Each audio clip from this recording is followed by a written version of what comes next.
بسم اللہ الرحمن الرحیم الحمد للہ رب العالمین والصلاة والسلام علی سید الانبیاء والمرسلین وعلی آلہ واصحابہ اجمعین اما بعد۔ ناظرین کرام، وصال اردو کی طرف سے حج کے لیے خصوصی ٹرانسمیشن کے پروگرام مقاصد حج اور حج انتظامات کے حوالے سے میں ہوں آپ کا میزبان غلام نبی مدنی۔ آج ہم گفتگو کریں گے انشاءاللہ مقاصد حج اور حج انتظامات کے حوالے سے۔ ناظرین، ایک آج سے ہزاروں سال پہلے پیچھے جائیے، تاریخ کے اوراق پلٹیے، حکم ہوتا ہے کہ اپنی بیوی کو لے کر ایک ایسی جگہ چلو جہاں نہ کوئی انسان ہے، نہ کوئی حیوان ہے، نہ کوئی پرند ہے، نہ کوئی چرند ہے۔ وہاں پر نہ پانی ہے، نہ کھانے کے لیے کچھ ہے، زندگی کا تصور نہیں ہے، لیکن ایک انسان کو حکم ہوتا ہے کہ اپنی اولاد کو، اپنی بیوی اور اپنے بچے کو لے کر وہاں چلو۔ تو وہ شخص وہاں سے نکلتے ہیں اور ایک ایسی جگہ پر پہنچتے ہیں جہاں پر کچھ بھی نہیں ہے۔ تو اس دوران جب وہاں پر پہنچ جاتے ہیں، اپنے بچے اور اپنی بیوی کو وہاں چھوڑ کر واپس لوٹتے ہیں، واپس جانے لگتے ہیں۔ بیوی بلا کر پوچھتی ہے کہ آپ نے ہمیں یہاں کس لیے چھوڑا ہے، ہمیں چھوڑ کر آپ کہاں جا رہے ہیں؟ تو وہ شخص اپنی بیوی اور بچے کو یہ کہتا ہے، کچھ بھی نہیں کہتا، لیکن بار بار پوچھنے پر اس کی بیوی خود سمجھ جاتی ہے کہ ہمیں یہاں کس مقصد کے لیے چھوڑا گیا ہے، وہ مقصد کیا ہے جس کے لیے ہمارا خاوند اپنے بچے کو اور مجھے یہاں چھوڑ کر جا رہا ہے۔ تو وہ بیوی ان سے سوال کرتی ہے کہ کیا یہ حکم اللہ کی طرف سے ہے؟ اللہ کا حکم یہ ہے کہ آپ ہمیں یہاں چھوڑ کر جائیں۔ تو وہ شخص یہی کہتے ہیں کہ جی بالکل اللہ کا یہ حکم ہے۔ تو اس کے بعد وہ بیوی انہیں یہ کہتی ہے، بالکل تسلی ہو جاتی ہے انہیں، اور وہ یہ کہتی ہے کہ جب اللہ کا یہ حکم ہے تو اللہ ہمیں کبھی بھی ضائع نہیں کریں گے۔ تو ناظرین، یہ ہزاروں سال پہلے کی بات، ہزاروں سال پہلے جس شخص نے اپنی بیوی اور بچے کو وہاں چھوڑا جہاں پر کچھ نہیں تھا، نہ انسان تھے، نہ پرند تھے، زندگی کا تصور تک نہیں تھا، آج وہی جگہ ہے، آج وہی مقام ہے، آج وہی شہر ہے جہاں پر دنیا جہان سے، دنیا کے کونے سے انسانوں کا سمندر امڈ آتا ہے، جہاں پر بے انتہا لوگ آ جاتے ہیں۔ کس مقصد کے لیے آتے ہیں وہ آج ہم ڈسکس کریں گے اپنے پروگرام میں۔ ہم یہ بھی بتائیں گے کہ وہ کون شخص تھے جنہوں نے آج سے ہزاروں سال پہلے قربانی دی، جن کی قربانی کا صلہ آج ہم دیکھ رہے ہیں۔ آج ہم دیکھتے ہیں کہ جہاں پر کھانے کے لیے کچھ نہیں تھا، آج ہم دیکھتے ہیں دنیا جہان کے پھل وہاں آپ کو مل جاتے ہیں۔ آج ہم دیکھتے ہیں کہ جہاں پر پانی نہیں تھا، آج وہاں پر پانی کا ایک ایسا چشمہ ہے جو ہزاروں سال گزرنے کے باوجود جوں کا توں ویسے کا ویسا ہے، اور وہ پانی عام پانی کی طرح نہیں ہے، اس میں شفا ہی شفا ہے۔ اگر کوئی بیمار پی لیتا ہے تو وہ شفا یاب ہو جاتا ہے۔ ایک حدیث کے مطابق عبداللہ ابن عباس رضی اللہ تعالیٰ عنہ کہتے ہیں کہ وہ پانی جس مقصد کے لیے پیا جائے لازماً وہ مقصد پورا ہوتا ہے، وہ پانی زمزم کا پانی ہے۔ وہ شخص کون تھا، ہم بات کریں گے آج کے پروگرام میں۔ حج کے مقاصد، وہ جو حج ہے، جس شخص نے قربانی دی، اس کی قربانی کی وجہ سے جو اس کی قربانی کو یاد کرنے کے لیے جو ایک عظیم عبادت اس وقت تک جاری اور ساری ہے، اس پر ہم بات کریں گے۔ ناظرین، وہ قربانی حضرت ابراہیم علیہ السلام نے دی تھی، اور ان کی اس قربانی کے بدلے میں اللہ تعالیٰ نے ان کے اس گھر کو اتنی شرافت اور اتنی عزت اور اتنی فضیلت بخشی کہ آج وہی گھر ہے، وہی جگہ ہے جہاں پر کچھ انسانیت، جہاں پر کچھ زندگی کے تصورات تک نہیں تھے۔ آج وہاں پر نہ صرف انسان ہیں، نہ صرف وہاں پر پھل ہیں، نہ صرف دنیا کی ہر چیز وہاں پر موجود ہے، بلکہ وہاں پر اللہ رب العزت کی جو مخلوق ہے وہاں پر آتی ہے اور آ کر آپس میں لوگوں سے میل ملاپ کرتی ہے۔ آپ دیکھیں، وہ ایک ایسی جگہ ہے جہاں پر لوگ دنیا جہان سے آتے ہیں، مختلف زبانیں بولتے ہیں، مختلف کلچر رکھتے ہیں، مختلف ان کی ثقافت ہے۔ انشاءاللہ آج کے پروگرام میں ہم بات کریں گے حج کے مقاصد اور حج انتظامات کے حوالے سے۔ ہمارے ساتھ پروگرام میں شرکت کریں گے ہمارے خصوصی مہمان ہیں آج ہمارے اسٹوڈیو میں۔ میں ان کو شکر گزار ہوں کہ وہ یہاں پر تشریف لائے، جناب سمیع الرحمان صاحب، جو مدینہ منورہ کے اندر مدینہ ہائی کورٹ کے ترجمان بھی ہیں۔ انشاءاللہ ہم آپ کے شکر گزار ہیں کہ آپ ہمارے پروگرام میں تشریف لائے۔ اسی طرح ناظرین، ہمارے ساتھ پروگرام کے اندر لائیو کال پر ہمارے ساتھ شرکت کریں گے پاکستان سے مذہبی اسکالر جناب مولانا عبدالقدوس محمدی صاحب۔ اسی طرح ہمارے دوسرے مہمان ہوں گے، مذہبی اسکالر ہیں جن کا ایک نام ہے پاکستان کے اندر، مفتی سید عدنان کاکا خیل صاحب، آپ کا تعلق بھی اسلام آباد سے ہے، انشاءاللہ وہ بھی ہمیں جوائن کریں گے۔ اس کے ساتھ ساتھ حج انتظامات پر ہم خصوصی بات چیت کریں گے۔ پاکستان میں وفاقی مذہبی امور کے ترجمان جناب نور زمان صاحب، ہم انہیں بھی اپنے پروگرام میں شرکت کا موقع دیں گے۔ اسی طرح ہمارے ساتھ انشاءاللہ شرکت متوقع ہے جناب پاکستان کے وفاقی مذہبی امور کے وزیر جناب سردار یوسف خان صاحب کی، انشاءاللہ ہم انہیں بھی ویلکم کہیں گے اپنے پروگرام میں۔ ناظرین، ہم اپنے پروگرام کو سٹارٹ کرتے ہیں۔ سب سے پہلے میں اپنے مہمان سے سوال یہ کروں گا کہ حج جو قربانی دی حضرت ابراہیم علیہ السلام نے آج سے ہزاروں سال پہلے، یہ قربانی کیوں دی گئی؟ اس کی کیا تاریخ ہے؟ حج کیا چیز ہے اور اس کے پیچھے اس کی تاریخ کیا ہے، اس کا فلسفہ کیا ہے؟ جی، بسم اللہ الرحمن الرحیم، الحمدللہ والصلاة والسلام علی اشرف الانبیاء والمرسلین۔ آپ کا بہت بہت شکریہ کہ آپ نے اتنے اہم موضوع پہ آج بات کر رہے ہیں، اور ہماری دعا ہے کہ جتنے بھی حجاج کرام مکہ مکرمہ مدینہ منورہ میں اس وقت موجود ہیں یا اس سال حج کا ارادہ رکھتے ہیں، اللہ تعالیٰ ان کا حج آسان فرمائے اور ان کو خیر خیریت سے ان کے اپنے گھروں میں واپس جانے کی توفیق دیں۔ جہاں تک حج کا فلسفہ ہے، حج کی بات ہے، حج اللہ تعالیٰ کا مقرر کردہ ایک عبادت ہے۔ جس طرح کہ ہم دیکھتے ہیں اسلام کے جو 5 ارکان ہیں، شہادت ہے، نماز، روزہ، دیکھیں 5 ارکان میں سے 2 رکن ایسے ہیں جو کہ ہر مسلمان پہ، غریب پہ، امیر پہ، بڑے پہ، چھوٹے پہ فرض ہیں، مطلب بالغ پہ۔ جس طرح کہ نماز ہے، نماز کے ایک مخصوص ارکان ہیں، مخصوص ٹائمنگ ہے ہر نماز کی، ٹھیک ہے نا۔ نماز کے فروض ہیں، سنن ہیں، شروط ہیں۔ اسی طرح روزہ ہے، روزے کا ایک مخصوص مہینہ ہے، رمضان کا مہینہ جسے کہا جاتا ہے، اس کے بھی مخصوص افعال ہیں، ٹھیک ہے، شروط ہیں۔ اسی طرح پھر باقی 2 اور رکن ہیں، جس طرح زکوٰۃ ہے اور حج ہے، یہ صاحب ثروت لوگوں کے لیے ہے۔ جس طرح کہ زکوٰۃ ہے وہ غریب پہ فرض نہیں ہے، وہ صاحب ثروت پہ فرض ہے، جس کا نصاب ہے، اس نصاب سے اس کا اوور ہوگا تو اس پہ زکوٰۃ ہے۔ اسی طرح حج ہے، حج بھی اس بندے پہ فرض ہے جس کے پاس استطاعت ہے، سمجھیں استطاعت۔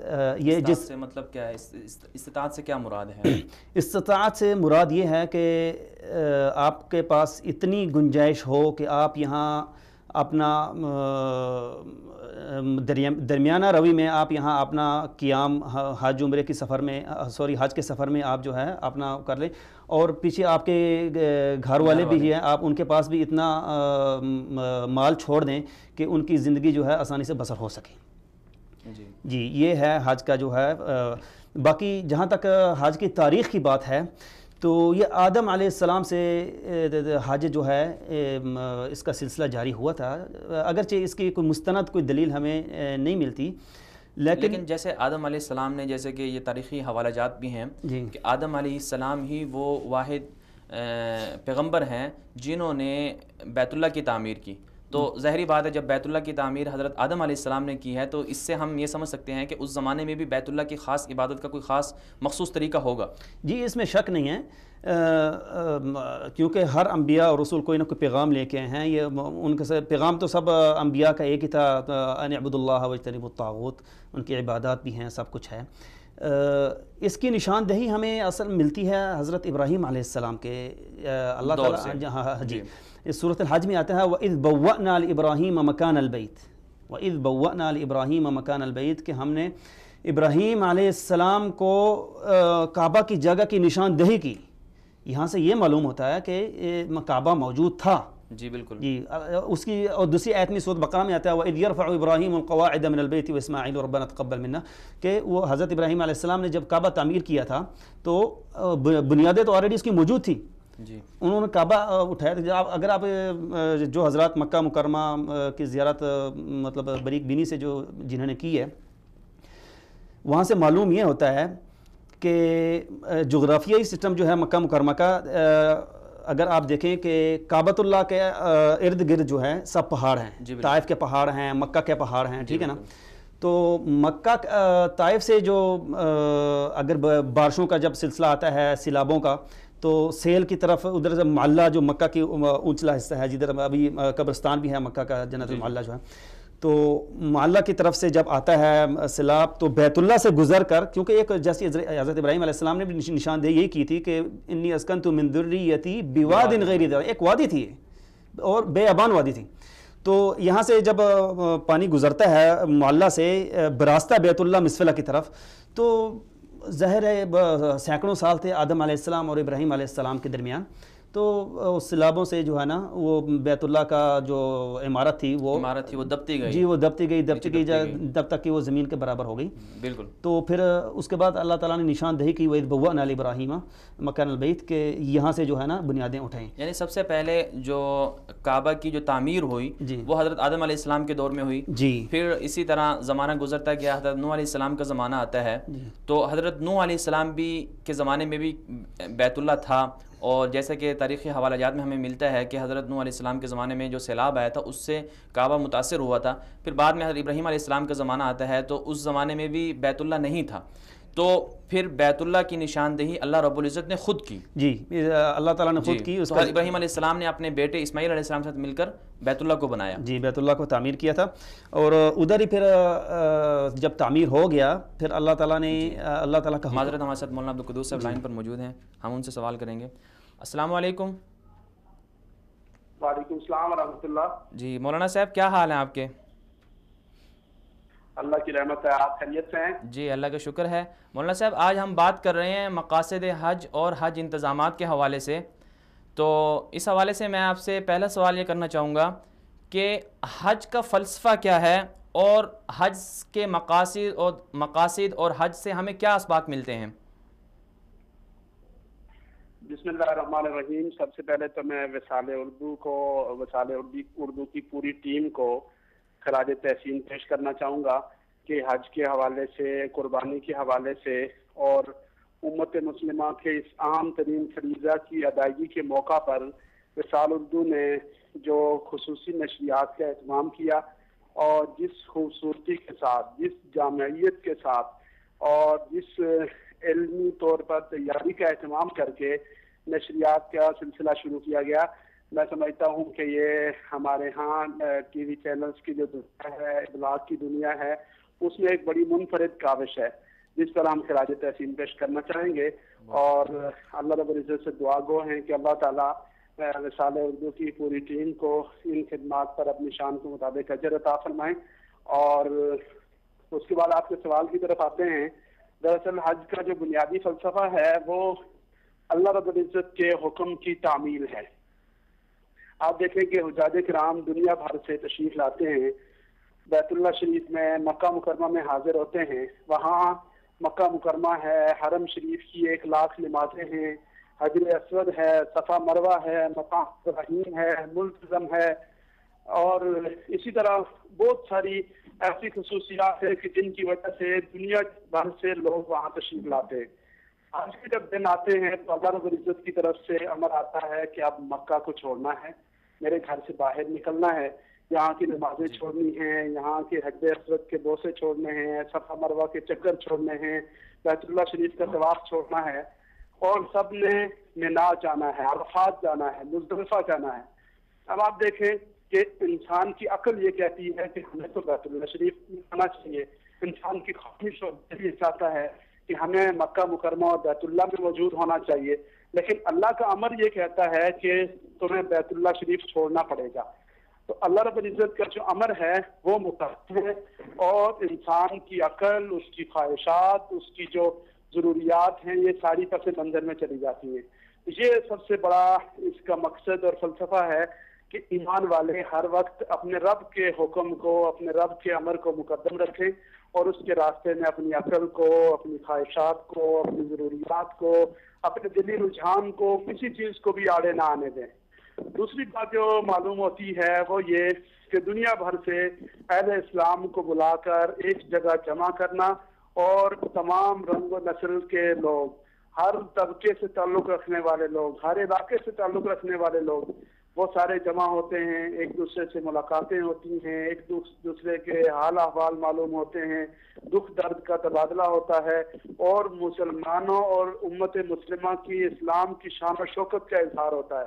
آپ تصور کریں کہ کالے بھی، گورے بھی، عجمی بھی، عربی بھی، سب کے سب بیت اللہ شریف میں جمع ہیں، سارے کے سارے میدان عرفات میں اپنے رب کی بارگاہ میں مناجات میں لگے ہیں، سارے کے سارے مزدلفہ میں جا کر اپنے رب کے مشاعر کے پاس پڑے ہوئے ہیں، اور سارے کے سارے مینا میں دن گزار رہے ہیں۔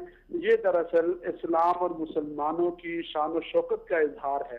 یہ دراصل اللہ رب العزت کی طرف سے مسلمانوں کی اجتماعیت کا اظہار ہے، اور اس اجتماعیت کے اظہار کے لیے یہ بندوبست کیا گیا۔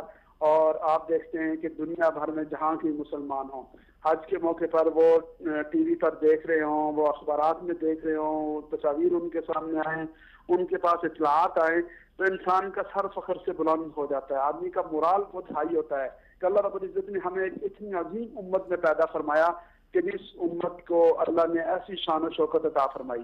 تو ایسے دور میں کہ جب ہم ہر روز مسلمانوں کی مظلومیت کی خبریں سنتے ہیں، ہر روز مسلمانوں کے اوپر آنے والے حالات کا رونا روتے ہیں، ہر وقت پستی اور زوال میں نوحے اور ماتم کہتے ہیں، ایسے حالات میں امت کا یوں ایک میدان میں ایک اللہ کے گھر پہ آ کر جمع ہو جانا، یہ دراصل اجتماعیت کا اظہار ہے۔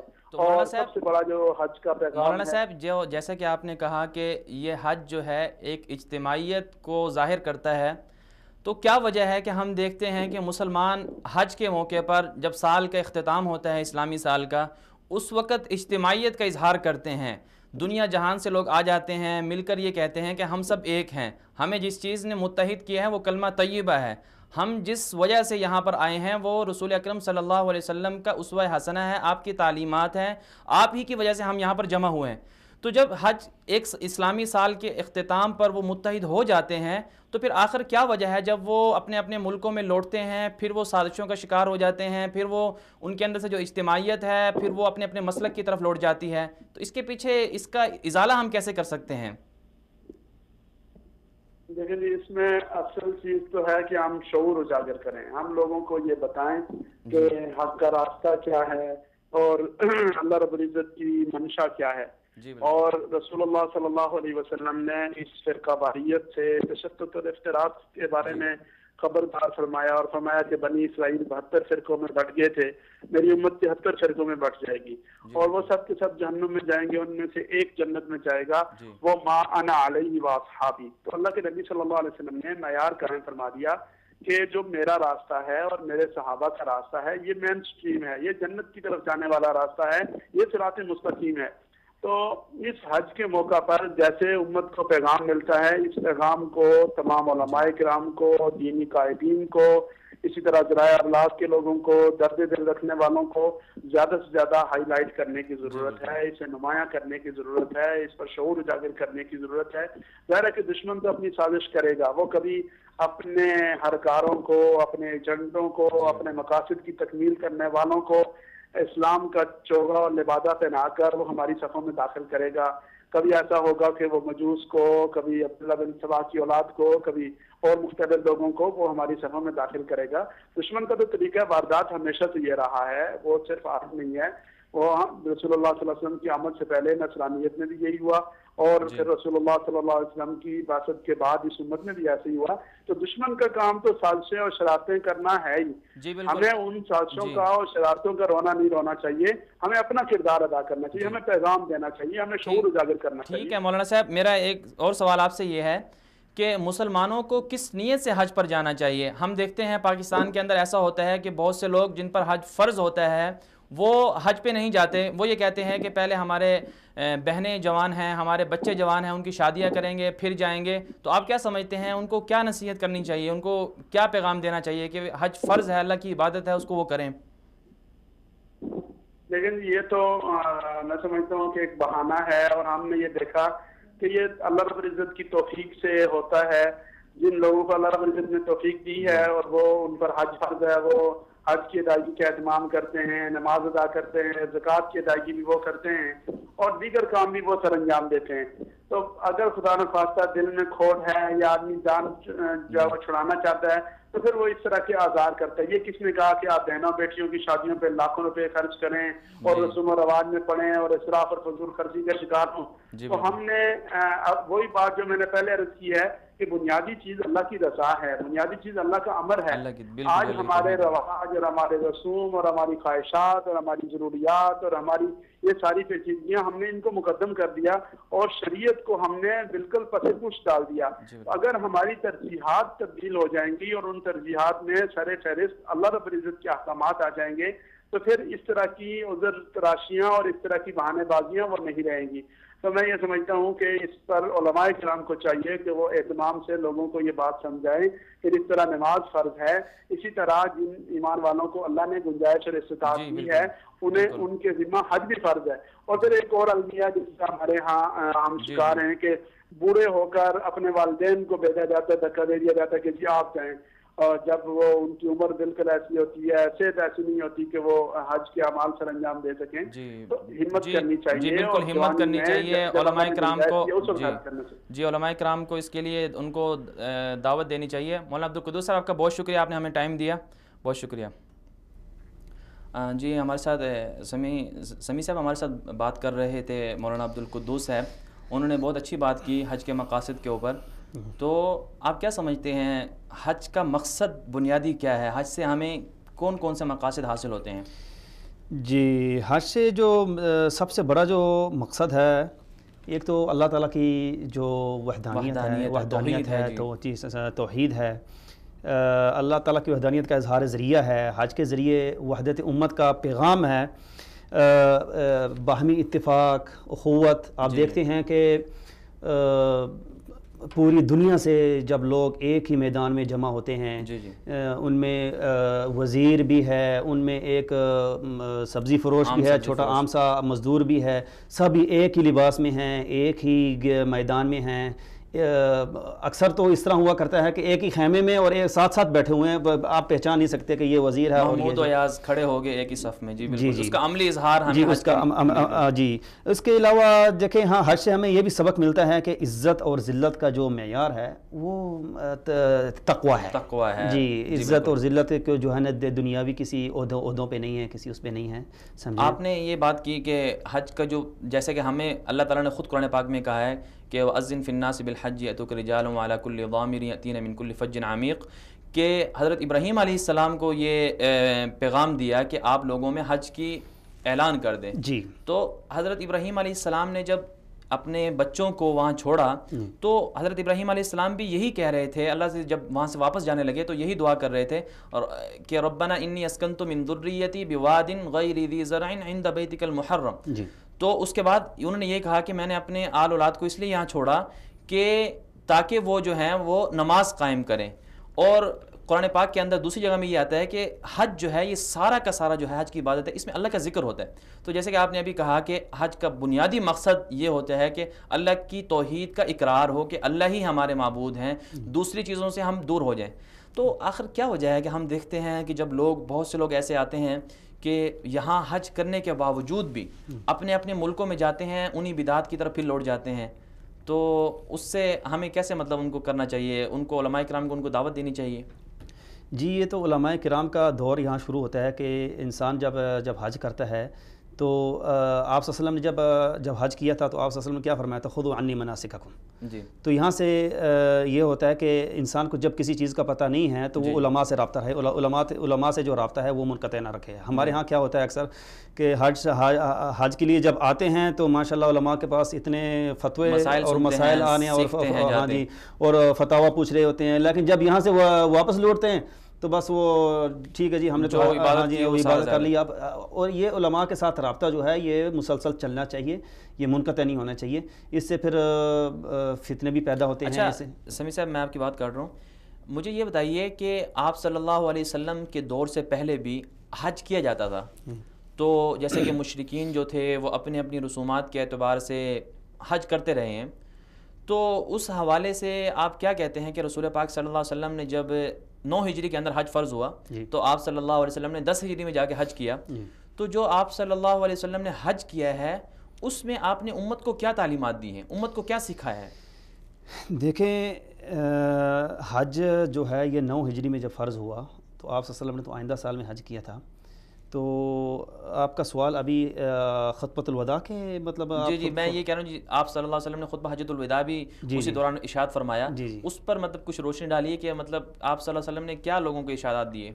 جی خطبۃ الوداع جو ہے ایک اسلام کا بہت عظیم شان خطبہ تھا, جس میں آپ سمجھ لیں کہ 23 سال آپ صلی اللہ علیہ وسلم کی نبوت رہی ہے. جی بالکل. تو وہ سمجھے کہ 23 سال کا خلاصہ سمجھ لیں آپ جی کہ اس حج میں جو ہے نا آپ صلی اللہ علیہ وسلم نے بیان فرمایا تھا, اور اس میں آپ صلی اللہ علیہ وسلم کی وصیت بھی تھی, اور اس میں اشارہ بھی تھا, چونکہ جیسے کہ ثابت ہے کہ یہ خطبۃ الوداع کے بعد آپ صلی اللہ علیہ وسلم 80 سے 90 دن جو ہے نا حیات رہے دنیا میں.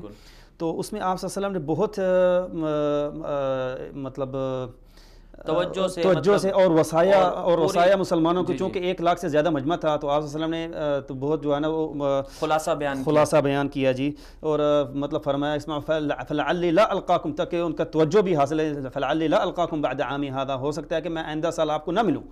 تو جو میں آپ کو وصیتیں میں بتا رہا ہوں وہ جو ہیں آپ توجہ سے سنیں, جن میں سے آپ صلی اللہ علیہ وسلم مطلب سمجھے تا قیامت روشن ہدایات جو ہیں آپ صلی اللہ علیہ وسلم نے فرمائی تھی.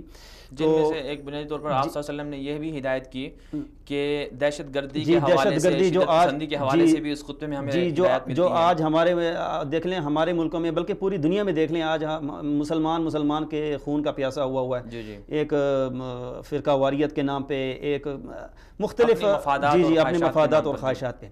یہ سب سے پہلی وصیت آپ صلی اللہ علیہ وسلم کی ہی یہ تھی, جب آپ صلی اللہ علیہ وسلم نے صحابہ کرام سے پوچھا تھا کہ ای یوم ھذا, ای شہر ھذا, ای بلد ھذا. معذرت ایک ہمارے کالر لائن پر ہیں. جی حاجی عبدالرؤف صاحب السلام علیکم ورحمۃ اللہ وبرکاتہ. السلام علیکم ورحمۃ اللہ وبرکاتہ.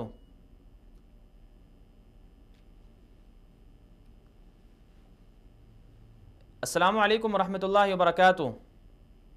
جی معذرت ہمارے آواز نہیں جا رہی اور ہماری کال ڈراپ ہو گئی ہے, تو دوبارہ ہم اپنی بات کو کنٹینیو رکھتے ہیں. جی تو جب آپ صلی اللہ علیہ وسلم نے آغاز کیا خطبے کا تو یہی پوچھا کہ صحابہ کرام سے ایک پوچھا کہ ایو یوم ھذا, یہ کون سا دن ہے. جی صحابہ کرام خاموش, آپ فرماتے ہیں ایو شہر ھذا, یہ کون سا مہینہ ہے. جی صحابہ کرام پتہ تو سب کو ہے کہ یہ عرفات کا دن ہے, اور یہ ذی الحجہ کا دن مہینہ ہے, اور جمعہ کا دن ہے, اور حج اکبر کا دن بھی ہے, اور عشر ذی الحجہ ہے جس کا ذکر قرآن شریف میں بھی آ چکا ہے کہ یہ سال کی سب سے افضل ترین جو راتیں ہیں لیالی عشر ذی الحجہ ہیں. تو ایو بلد ھذا, یہ کون سا مطلب شہر ہے, یہ کون سی بستی ہے, یہ مکہ مکرمہ ہے. ٹھیک ہے نا. معذرت جی عبدالرؤف صاحب السلام علیکم ورحمۃ اللہ. وعلیکم السلام ورحمۃ اللہ وبرکاتہ. جی حاجی صاحب کیا حال ہیں آپ کے؟ اللہ کا احسان ہے, اللہ کا کرم ہے. جی حاجی صاحب آپ پاکستان سے اس سال حج کرنے کے لیے تشریف لائے ہیں, تو آپ پاکستان کے جو انتظامیہ ہے حج کمیٹی, اس کے انتظامات سے کس حد تک خوش ہیں یہاں پر آپ, اور اسی طرح اس کے ساتھ ساتھ جو سعودی انتظامیہ ہے جو حج کے لیے اس سال انتظامات کیے گئے ہیں, آپ ان کے حوالے سے کیا کہیں گے؟ مطمئن ہیں, خوش ہیں, کیسا لگ رہا ہے آپ کو؟ الحمدللہ اس دفعہ جو انہوں نے انتظامات کیا ہے, جدہ استقبالیہ جو ہے یا وہاں پر جو لوگ انہوں نے بٹایا ہے خدمت کے لیے, 100% تک مطمئن ہوں. جی اس دفعہ میں آیا, میں غلطی سے کسی اور جگہ چلا گیا, تو الحمدللہ سب لوگوں نے کافی حد تک وہ کوشش کی یہاں تک کہ بیگ اٹھا. اس کے علاوہ اور بھی کافی انہوں نے جو اخلاق پیش آیا, حقیقت ہے پہلے اس کا تصور نہیں کیا جا سکتا تھا.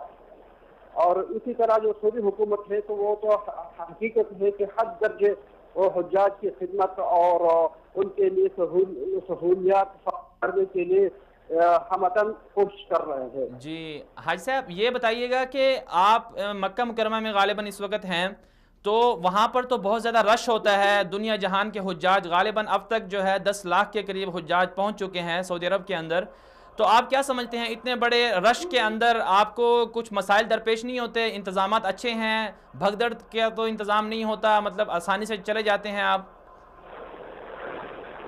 تو ضرور ظاہر بات ہے کہ اس میں لوگ جمع ہو جاتے ہیں, اور پھر یہ بات ہے کہ سب نفل حرام کرنا ہے, وہی طواف کرنا ہے, تو محدود جگہ ہے, تو ظاہر بات ہے کچھ نہ کچھ تو پریشانی ضرور آتی ہے.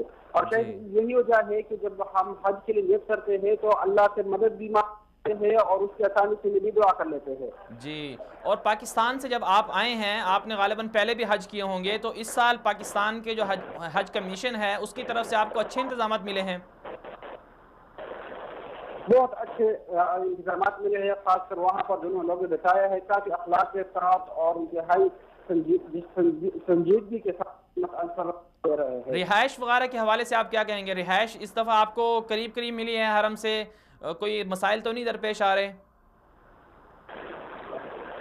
میں تو خیر اس دفعہ پرائیویٹ حج کے ساتھ آیا ہوں، لیکن جو سرکاری حج کے ساتھ آئے ہیں ان کے لیے پریشانی کوئی خاص نہیں ہے، کیونکہ بسوں کا انتظام ہے اور الحمدللہ سب کنڈیشن ہے، تو اس کے لیے بھی کوئی خاص پریشانی کی۔ ٹھیک ہے، بہت شکریہ آپ کا۔ عبدالرؤف صاحب ہمارے ساتھ کال پر موجود تھے۔ عبدالرؤف صاحب، تو ہم بات کر رہے تھے خطبہ حجۃ الوداع کی، کہ خطبہ حجۃ الوداع یہ آپ صلی اللہ علیہ وسلم کی زندگی کا خلاصہ ہے، جس میں آپ صلی اللہ علیہ وسلم جو دعوت لے کر آئے اس کا خلاصہ آپ صلی اللہ علیہ وسلم نے حج کے موقع پر بیان کیا، اور انہی سے ہمیں مقاصد، حج کے مقاصد اور حج کے عظیم مقاصد ہمیں پتہ چلتے ہیں۔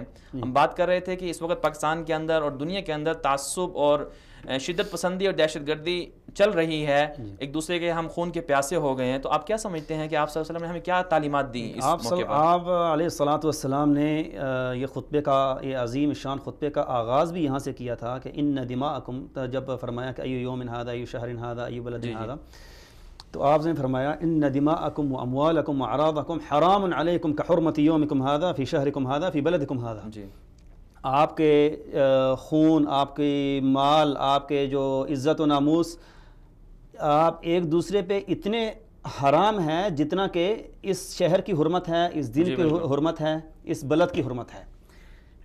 یہاں سے آغاز ہوا تھا خطبے کا، اور بہت سارے وصایت ہیں۔ ایک تو یہ انسان کے اموال اور اعراض اور اس کی حفاظت کا، ٹھیک ہے۔ اس کے علاوہ پھر عورتوں کے حقوق کے بارے میں آپ صلی اللہ علیہ وسلم نے وَاسْتَوْصُوا بِالنِّسَاءِ خَيْرًا، حقوق عورتوں کے جو حقوق تھے ان میں فَإِنَّ لَهُنَّ مِثْلُ مَا عَلَيْهِنَّ، جیسے عورتوں کے لیے حقوق ہیں اس لیے اسی طرح جیسے مردوں حقوق نسواں کا جو ایک تصور ہے، آج مغرب ہمیں یہ تانے دیتا ہے کہ تمہارے ہاں عورتوں کو حق نہیں ملتے ہیں، اسلام عورتوں پر جبر کرتا ہے، اسلام عورتوں پر شدت پسندی شدت کرتا ہے، تو میرے خیال میں سب سے پہلے تصور عورتوں کے بارے میں حقوق نسواں کی بات ہی آپ صلی اللہ علیہ وسلم نے کی، اسلام نے بات کی۔ آپ صلی اللہ علیہ وسلم جاتے جاتے اس آخری خطبۃ الوداع میں یہ وصیت کر کے گئے کہ عورتوں کا حقوق کا خاص خیال کیا جائے، وَاسْتَوْصُوا بِالنِّسَاءِ خَيْرًا، جس طرح مردوں کے عورتوں پہ حقوق ہیں اسی طرح عورتوں کے جو ہیں مردوں پہ حقوق ہیں۔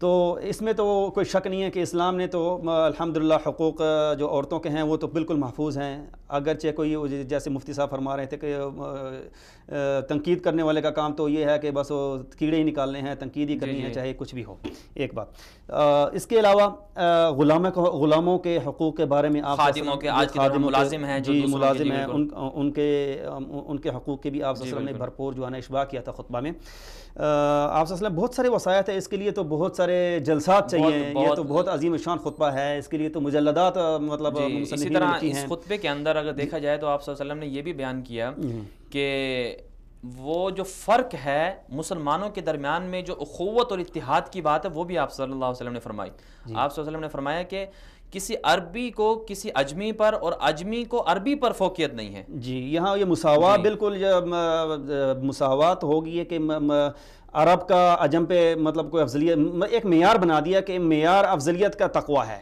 کہ جس کا تقوی زیادہ ہے وہ دوسرے سے افضل ہے، باقی کوئی عربی اجمی سے افضل نہیں ہے، کوئی سفید کالے پہ جو ہے نا مطلب افضل نہیں ہے، ٹھیک ہے۔ اسی طرح پھر آپ صلی اللہ علیہ وسلم کی وصایا میں سے پھر آخر میں پھر دوبارہ تاکید کی آپ صلی اللہ علیہ وسلم نے فَلَا تَرْجِعُوا بَعْدِي كُفَّارًا يَضْرِبُ بَعْضُكُمْ أَعْنَاقَ بَعْضٍ، کہ جاہلیت کی وجہ سے تم وہی پرانی عادات میں نہ چلے پرانی عادات میں نہ چلے جانا، اس طرح کہ ایک دوسرے کے خون کے پیاسے ہو جائیں، پیاسے بن جاؤ، ٹھیک ہے۔ فَلَا تَرْجِعُوا بَعْدِي كُفَّارًا يَضْرِبُ بَعْضُكُمْ أَعْنَاقَ بَعْضٍ۔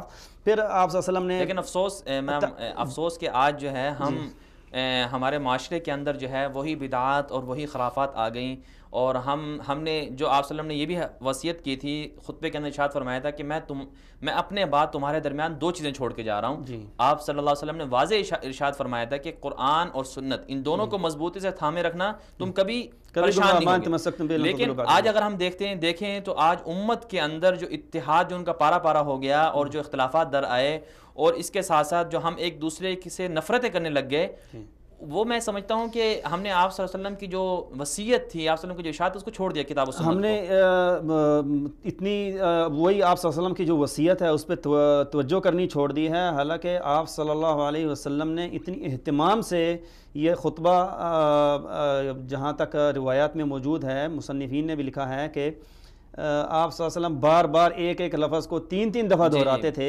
بالکل، کیونکہ 1 لاکھ کا مجمع تھا، تو آپ صلی اللہ علیہ وسلم کی یہ کوشش تھی کہ کہیں ایسا نہ ہو کہ میرا پیغام پہنچ نہ سکے، کیونکہ آپ جیسے اللہ تعالیٰ نے فرمایا یا ایھا الرسول بلغ ما انزل الیک من ربک وان لم تفعل فما بلغت رسالتہ، کہ اے رسول صلی اللہ علیہ وسلم، یہ جو ہم نے آپ کو رسالت دی ہے یہ آپ آگے اپنی امت تک پہنچائیں، اگر نہیں پہنچے گی تو آپ اس کے مسئول ہیں، اس کے آپ کا ذمہ دار ہیں۔ اسی وجہ سے جب خطبے کا اختتام آپ صلی اللہ علیہ وسلم نے یہ کہا تو آپ صلی اللہ علیہ وسلم نے اللہ کی طرف ہاتھ اٹھا کر یہ کہا کہ اللہ تعالیٰ تو گواہ ہے۔ جب مطلب جب آپ صلی اللہ علیہ وسلم نے کمپلیٹ خطبہ جب ہو گیا تو آپ صلی اللہ علیہ وسلم نے پھر فرمایا مجمع سے کہ الا هل بلغت، ہاں میں نے مطلب آپ پیغام پہنچا دیا۔ پھر کچھ صحابہ کرام کا کچھ جواب ہے، نشہد انک بلغت الرسالۃ وادیت الامانۃ۔ کال پر موجود ہیں اس وقت نور زمان صاحب، پاکستان وفاقی مذہبی امور کے وہ وزیر بھی ہیں، ہم ان سے کال لیتے ہیں۔ السلام علیکم۔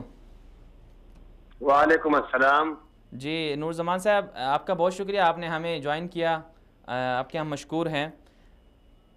تو نور زمان صاحب، میں آپ سے یہ سوال کرنا چاہوں گا کہ آپ چونکہ وفاقی مذہبی امور کے ترجمان بھی ہیں، آپ مذہبی جو معاملات ہیں ان کو ہینڈل کرتے ہیں، ان کو سمجھتے ہیں اچھے طریقے سے، تو اس سال آپ کیا سمجھتے ہیں حج کے حوالے سے مذہبی امور کی طرف سے کیا نئے اقدامات کیے گئے ہیں، کیا ایسی چیزیں ہیں جو انٹروڈیوس کروائی گئی ہیں؟ بسم اللہ الرحمن الرحیم۔ جیسے کہ آپ کو معلوم ہے ہمارے پچھلے 2 سال سے اللہ تعالیٰ کے فضل و کرم سے حج بہت کامیابی سے انجام پاتا ہے اور حجاج کرام کی تسلی اور اطمینان کے تحت ہوتی ہے۔ اس سال پچھلے سال کے مقابلے میں ہم نے جو چیزیں نئی انٹروڈیوس کیے ہیں تاکہ حجاج کرام کی زیادہ سے زیادہ ان کو سہولت فراہم کی جائے، اس سلسلے میں ہم جب بھی آپ کو معلوم ہے کہ ایئرپورٹوں پہ ہمارے حجاج کرام جب آتے ہیں، جیسے جدہ ہے اور مدینہ ہے، تو ایئرپورٹ پہ بہت لمبے عرصے کے لیے یہ جو ہے ٹھہرتے ہیں 3-4 گھنٹے، اور تو اس میں اس وقت جو ہے نا ہم ان کو ایئرپورٹ پہ اس دفعہ ہم نے کچھ جوسز، بسکٹ، پانی اور سینڈوچ وغیرہ فراہم کیے تاکہ جو ہے نا وہاں پہ وہ ان کو بھوک لگتی ہے یا پیاس تو وہ ان کی جو ہے نا یہ ضرورت پوری ہو جائے۔ دوسری چیز جو ہم نے ان کو فراہم کی ہے اس دفعہ پچھلے سال کے مقابلے میں، وہ یہ ہے کہ جدہ سے مکہ کے لیے عموماً جو ہے نا مکاتب جو ہے جو مکتبیں ہیں وہ ہمیں ٹرانسپورٹ اپنی ضوابط کے مطابق فراہم کرتی ہیں، تو وہ بعض اوقات اس میں کنڈیشن ٹھیک نہیں ہوتا ہے یا پرانے پسی ہوتے ہیں۔ اس دفعہ اس لیے ہم نے جو ہے نا ان کے ساتھ معاہدہ کیا ہے کہ اس دفعہ ہمیں 2014 اور 2015 اور 2016 ماڈل کی ایئر کنڈیشن گاڑیاں ہمارے حجاج کو جدہ سے مکہ لے جانے کے لیے وہ فراہم کر رہے ہیں۔ تیسری بات جو ہے وہ یہ ہے کہ پچھلے سال ہم نے ناشتے میں بسکٹ وغیرہ اور جو ہے نا بند وغیرہ پیش کرتے تھے حجاج کرام کو، جو ان کے ٹیسٹ کے مطابق ٹھیک نہیں تھا اور اس کے خلاف انہوں نے شکایات کی تھی۔ اس لیے اس دفعہ ہم نے حجاج کرام کو روایتی پاکستانی گرم ناشتہ پیش کیا ہے جس میں پراٹھا شامل ہے۔ عرفات میں ہم نے جو ہے نا پچھلے سال کے مقابلے میں ڈیزرٹ کولر فراہم کیے ہیں کیونکہ وہاں بہت شدید گرمی ہوتی ہے اور ڈیزرٹ کولر جو ہے اس کے بغیر گزارا، تو اس دفعہ ہم نے یہ بھی ان کو فراہم کیا ہے۔ تو یہ جو نئی پچھلے سال کے مقابلے میں باقی جو ہے نا چیزیں ہماری جو ہے نا جیسے آپ کو معلوم ہے رہائش گاہ ہے۔ جی بالکل، یہ بتائیے گا نور زمان صاحب کہ اس سال پاکستانیوں، غالباً پچھلے سال بھی پاکستان حج کمیشن کی طرف سے حجاج کی جو رہائشیں ہیں وہ قریب رکھی گئی تھیں، اس سال کیا انتظامات کیے گئے ہیں رہائش کے حوالے سے؟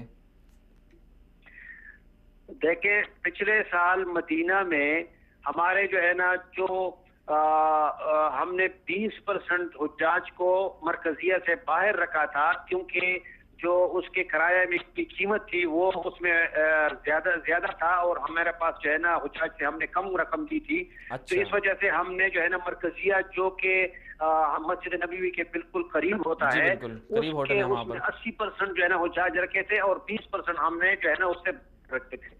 اس سال ہم نے اس تفاوت کو دور کیا ہے اور تمام حجاج کو ہم نے مرکزیہ یعنی کہ مطلب حرم شریف جو مکہ مدینہ میں مسجد نبوی کے بالکل پریمیسز میں ہم نے ان کو بہترین رہائشیں فراہم کی ہے تاکہ ان کی عبادت جو ہے اس پہ سہولت ہو. جی نورزمان صاحب یہ بتائیے گا کہ آپ نے اتنی ان کو اچھی فیسلٹیز دے رہے ہیں، اتنی سہولیات دے رہے ہیں، تو یہ بتائیے گا کہ پیکج اس سال کتنا لے رہے ہیں؟ پچھلے سال سے آپ نے پیسے پیکج کے حوالے سے زیادہ لیے ہیں یا کم لیے ہیں، یا کیا کیسے پیکج ہے آپ کو پاکستان اس سال دیا ہے؟ جو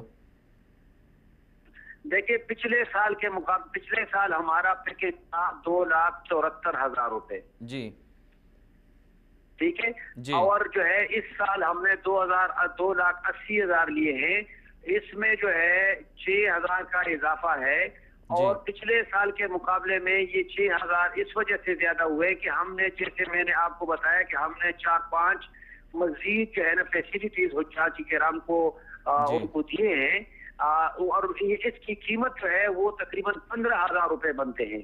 جی یہ جو ہم نے جو نئی انیشیٹو لیا ہے اس کا خرچہ جو ہے اس کی قیمت جو ہے وہ 15,000 ہے، لیکن ہم نے اس کو سبسیڈائز کر کے صرف 6,000 کا اضافہ کیا ہے.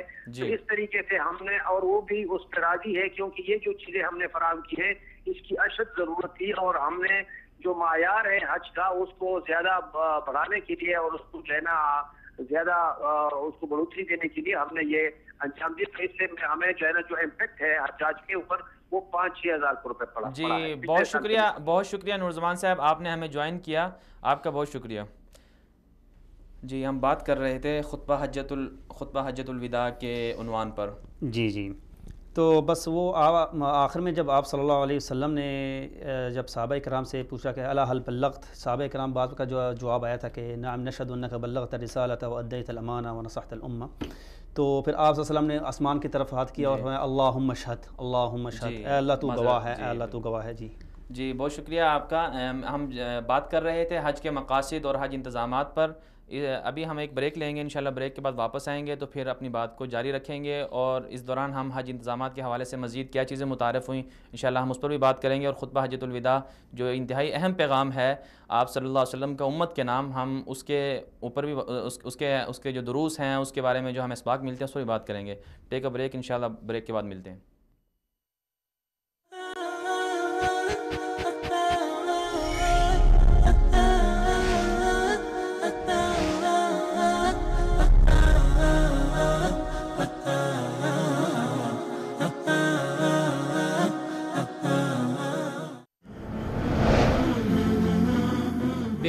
تبصرے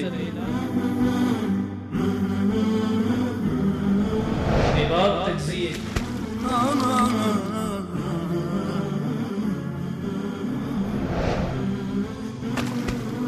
چھپتے سوالات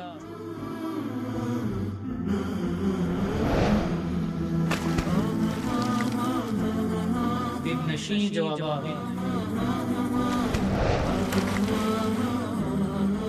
وصال اردو.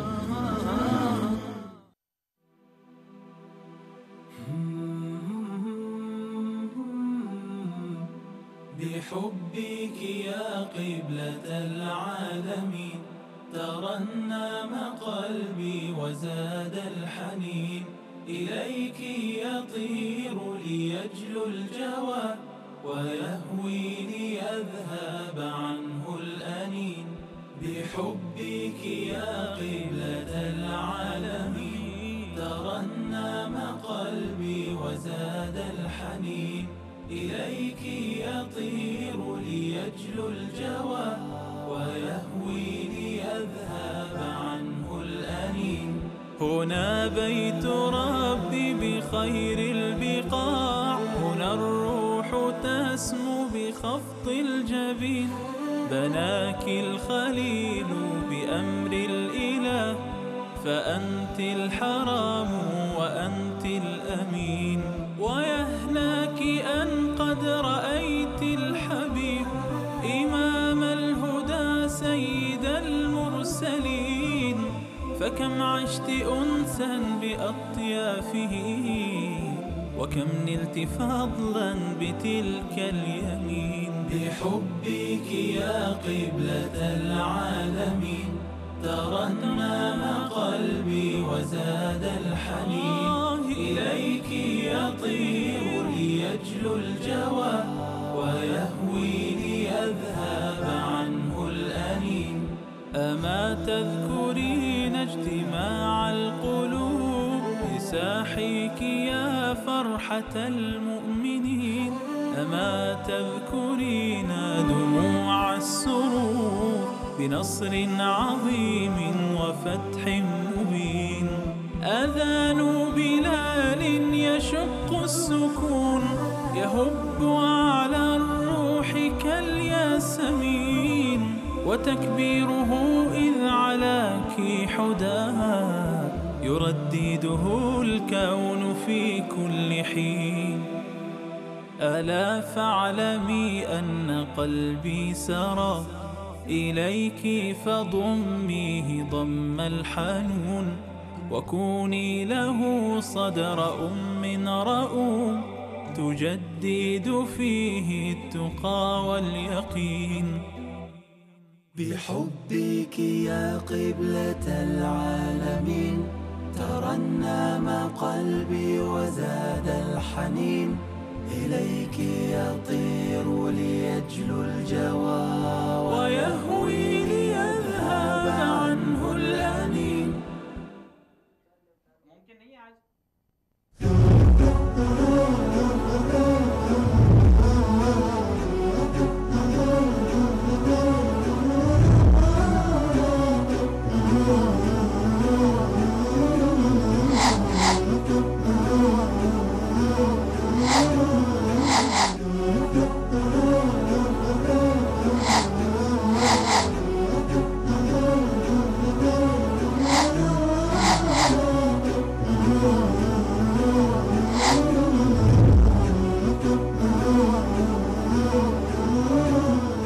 لبيك اللهم لبيك لبيك لا حج کے مبارک ایام وصال اردو کے ساتھ 25 ذوالقعدہ سے 15 ذی الحجہ تک آپ کا پسندیدہ ٹیلی ویژن چینل وصال اردو لا رہا ہے مختلف سکالرز کی معیت میں لائیو پروگرامز پاکستانی وقت کے مطابق رات 8 بجے، انڈیا 8:30 بجے، بنگلہ دیش 9 بجے۔ اسی طرح فضائل و مناقب حج و حجاج پر مشتمل 20 پروگرامات، تاریخ، فلسفہ و پیغام حج 50 پروگرامات، لا شریک لک مسائل و احکام حج پر مشتمل 35 پروگرامز، قربانی کے مسائل، فضائل، احکام و پیغام کے حوالے سے 20 پروگرامز، مکہ و مدینہ کے تاریخی مقامات کی دلنشی عکس بندی کے ساتھ 20 پروگرامات، حرمین شریفین کی خدمات پر مشتمل مختصر مگر جامع انداز میں 30 خوبصورت ڈاکومنٹریز، مسجد الحرام کی تعمیر و توسیع پر مشتمل خوبصورت ڈاکومنٹریز، ملک فہد قرآن سینٹر مدینہ منورہ کی شبانہ روز قرآنی خدمات پر مشتمل ڈاکومنٹریز۔ اس کے علاوہ اور بہت کچھ صرف اور صرف وصال اردو پر دیکھنا نہ بھولیے۔ Asia Sat 7 frequency 3760 horizontal symbol rate 26000۔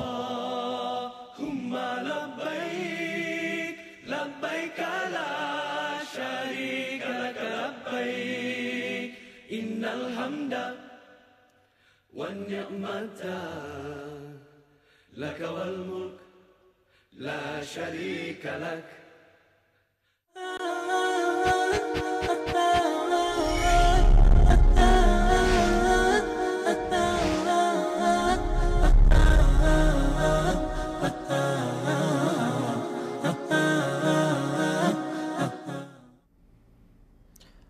Welcome back ناظرین، بریک کے بعد حاضر ہیں۔ ہم بات کر رہے تھے حج انتظامات اور مقاصد حج پر کہ حج سے ہمیں کیا سبق ملتا ہے۔ حج ایک اہم عبادت ہے، دیگر عبادات کی طرح یہ بھی ایک اہم عبادت ہے، اہم فریضہ ہے جسے مسلمان ادا کرنے کے لیے اس وقت مکہ مکرمہ میں موجود ہیں۔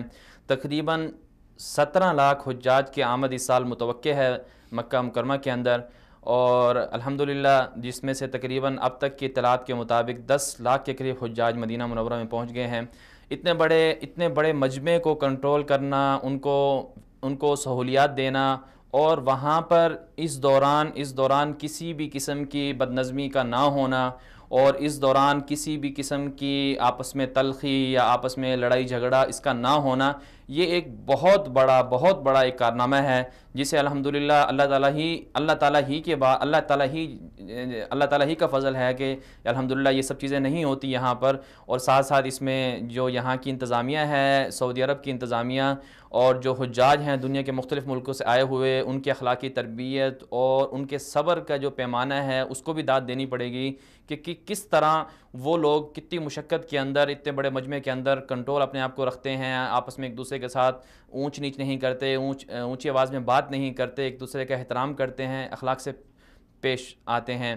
تو اس پر ہم بات کر رہے ہیں۔ الحمدللہ اس سال بھی حجاج کرام یہاں پر موجود ہیں، اور حجاج کرام اپنے عبادات میں مشغول ہیں زور و شور سے، اور اس کے ساتھ ساتھ ہم بات کر رہے ہیں کہ حج جو اللہ تعالیٰ کی طرف سے ایک اہم فریضہ ہے، اس سے ہمیں کیا سبق ملتا ہے، اس پر ہم بات کر رہے ہیں۔ ہمارے مہمانوں نے ہمیں جوائن بھی کیا، اور اس وقت بھی ہمارے ساتھ کال پر موجود ہیں پاکستان کے مذہبی اسکالر ہیں مفتی سید عدنان کاکا خیل صاحب۔ ہم ان سے بات کرتے ہیں۔ السلام علیکم۔ وعلیکم السلام ورحمۃ اللہ وبرکاتہ۔ جی مفتی صاحب، آپ کا بہت شکریہ، آپ نے وصال اردو چینل پر ہمیں موقع دیا اور ٹائم دیا ہمیں، ہم آپ کے شکر گزار ہیں۔ بہت شکریہ، جزاکم اللہ۔ جی مفتی صاحب، آپ سے میرا پہلا یہ سوال یہ ہے کہ فلسفہ حج کیا ہے؟ حج یہ کیوں کیا جاتا ہے؟ اس کے پیچھے کیا حکمتیں ہیں، کیا دروس ہیں، اس سے ہمیں کیا سبق ملتا ہے؟ حج ایک عاشقانہ عبادت ہے، اور یہ اللہ جل شانہ کے دربار میں اور اللہ تعالیٰ کے ساتھ اپنے معاملات کو درست کرنے کا ایک خاص سلیقہ سکھاتا ہے۔ جی۔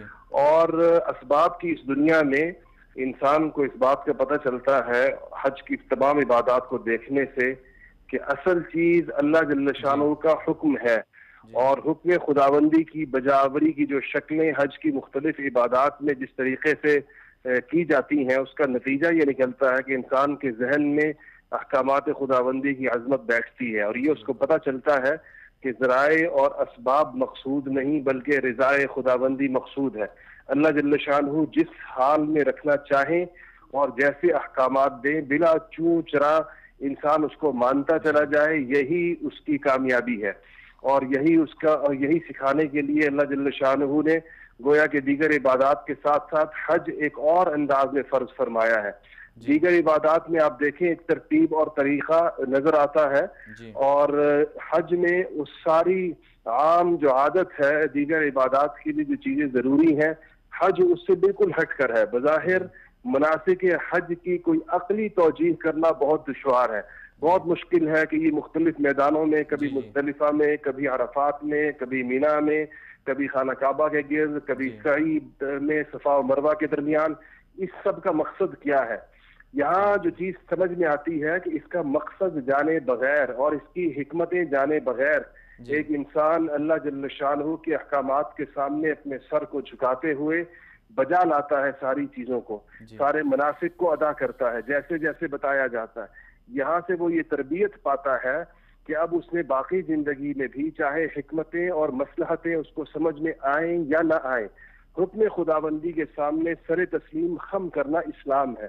اور اسلام کا لفظ اسی تسلیم سے نکلا ہے کہ انسان سرنڈر کرتا ہے اللہ جل شانہ کے سامنے اور اللہ کے احکامات کے سامنے۔ یہ چیز اس کو حج بتاتا ہے، اور حج اس کی مشق کراتا ہے۔ بتاتا تو قرآن ہے اور بتاتی تو سنت ہے، لیکن اس کی عملی مشق، اس کی پریکٹس جو ہے وہ حج کراتا ہے۔ اسی لیے یہ اتنی محترم بشان عبادت ہے، اور اسی لیے اس کے اوپر اتنا بیش بہا ثواب رکھا گیا ہے، اور اس قدر اونچے فضائل بیان کیے گئے ہیں، اور اس کے اوپر جو جس قدر ثواب کا وعدہ ہے، اور جس طرح ماں کے پیٹ سے پیدا ہونے والے بچے کی طرح پاک ہو جانے کے بیان ہے، یہ اسی وجہ سے کہ اس عبادت کے ساتھ اتنی اونچی چیزیں وابستہ ہیں۔ بالکل ایک مشقت پر مشقت عبادت ہے، اور اس پر ثواب بھی اتنا ہی زیادہ ہے۔ مفتی صاحب یہ بتائیے گا کہ رسول اکرم صلی اللہ علیہ وسلم نے جو اپنی زندگی میں حج کیا اور امت کو جو حج سکھایا، حج کی عبادت کیسے کرنی ہے، جو مناسک سکھائے، اس کے بعد آپ صلی اللہ علیہ وسلم نے خطبہ حجۃ الوداع بھی دیا، آخری خطبہ بھی دیا، جس کے اندر بہت سے اہم مسائل کو ڈسکس کیا. آپ اس خطبے کے بارے میں کیا کہتے ہیں؟ کیا ارشادات آپ صلی اللہ علیہ وسلم نے امت کو دیے؟ دیکھیے وہ خطبہ تو یوں سمجھے کہ رہتی دنیا تک جب تک ہم کی صبح قائم نہیں ہو جاتی، انسانیت کے لیے تعلیم کا اور پیغام کا بہت بڑا ذریعہ ہے کہ اللہ کے رسول اللہ صلی اللہ علیہ وسلم نے اس خطبے میں جو مختصر نصائح فرمائے ہیں انسانیت کو، ان نصائح کی ہر قدم پر، ہر دور میں، ہر زمانے میں ضرورت ہے. اس میں ایک چیز جو بتائی اور جو بہت زیادہ ضروری ہے کہ جو امت بنائی اور جس امت کی تشکیل فرمائی، اس کی جو شکل بنائی، اس کو ہر قسم کی نسبتوں سے، ہر قسم کی طرف منسوب ہونے سے ہٹا کر اس کو قرآن و سنت اور اسلام کے ساتھ جوڑا. اس سے پہلے عزت کے جو بھی معیارات تھے، کسی قسم کے امتیاز کے، کسی قسم کی بڑائی کے، ان سب پر خط تنسیق پھیر کر برابر کر دیا اور تقوی کو معیار قرار دیا. اور اس کے علاوہ نسبی تفاخر کو، علاقائی تفاخر کو، رنگ و نسل کے پیمانوں کو، ان سب چیزوں کو توڑ کر رسول اللہ صلی اللہ علیہ وسلم نے امت بنائی. آج پھر مسلمانوں کو اس بات کی ضرورت ہے کہ وہ اپنی ان نسبتوں اور ان شناختوں کو، چاہے وہ لسانی ہو، چاہے وہ علاقائی ہو، چاہے وہ صوبائی ہو، چاہے وہ فرقہ وارانہ ہو، ان سب سے ہٹ کر اور وہ امت کی شکل میں اپنے آپ کو اکٹھا کریں. یہ حجۃ الوداع کا خاص پیغام تھا. اور دوسری چیز جو رسول اللہ صلی اللہ علیہ وسلم نے جس کو فرمایا کہ تحت قدمی موضوع، وہ جاہلیت کی تمام رسومات تھی. ہر وہ چیز جو اسلام سے ہٹ کر کسی اور طرف منسوب ہوگی وہ جاہلیت ہی کا ورثہ ہوگی. اس قسم کی، اس تہذیب، اس کلچر کو، اس سویلائزیشن کو، اس طرز بود و باش کو، رہن سہن کے اس طریقے کو رسول اللہ صلی اللہ علیہ وسلم نے اپنے پاؤں تلے روند دیا تھا اس دن. اس روندی ہوئی تہذیب کو اٹھا کر اپنے سر پر اگر مسلمان رکھیں گے، اپنے گھروں میں لائیں گے، اپنے چہروں پہ سجائیں گے اور اپنے لباس اور اپنا بود و باش اس طرز پر اختیار کریں گے، تو یہ اس پیغام کے ساتھ بے وفائی ہوگی اور اس سے روگردانی ہوگی جو حجۃ الوداع کے موقع پہ رسول اللہ صلی اللہ علیہ وسلم نے ہم سب کو دیا تھا.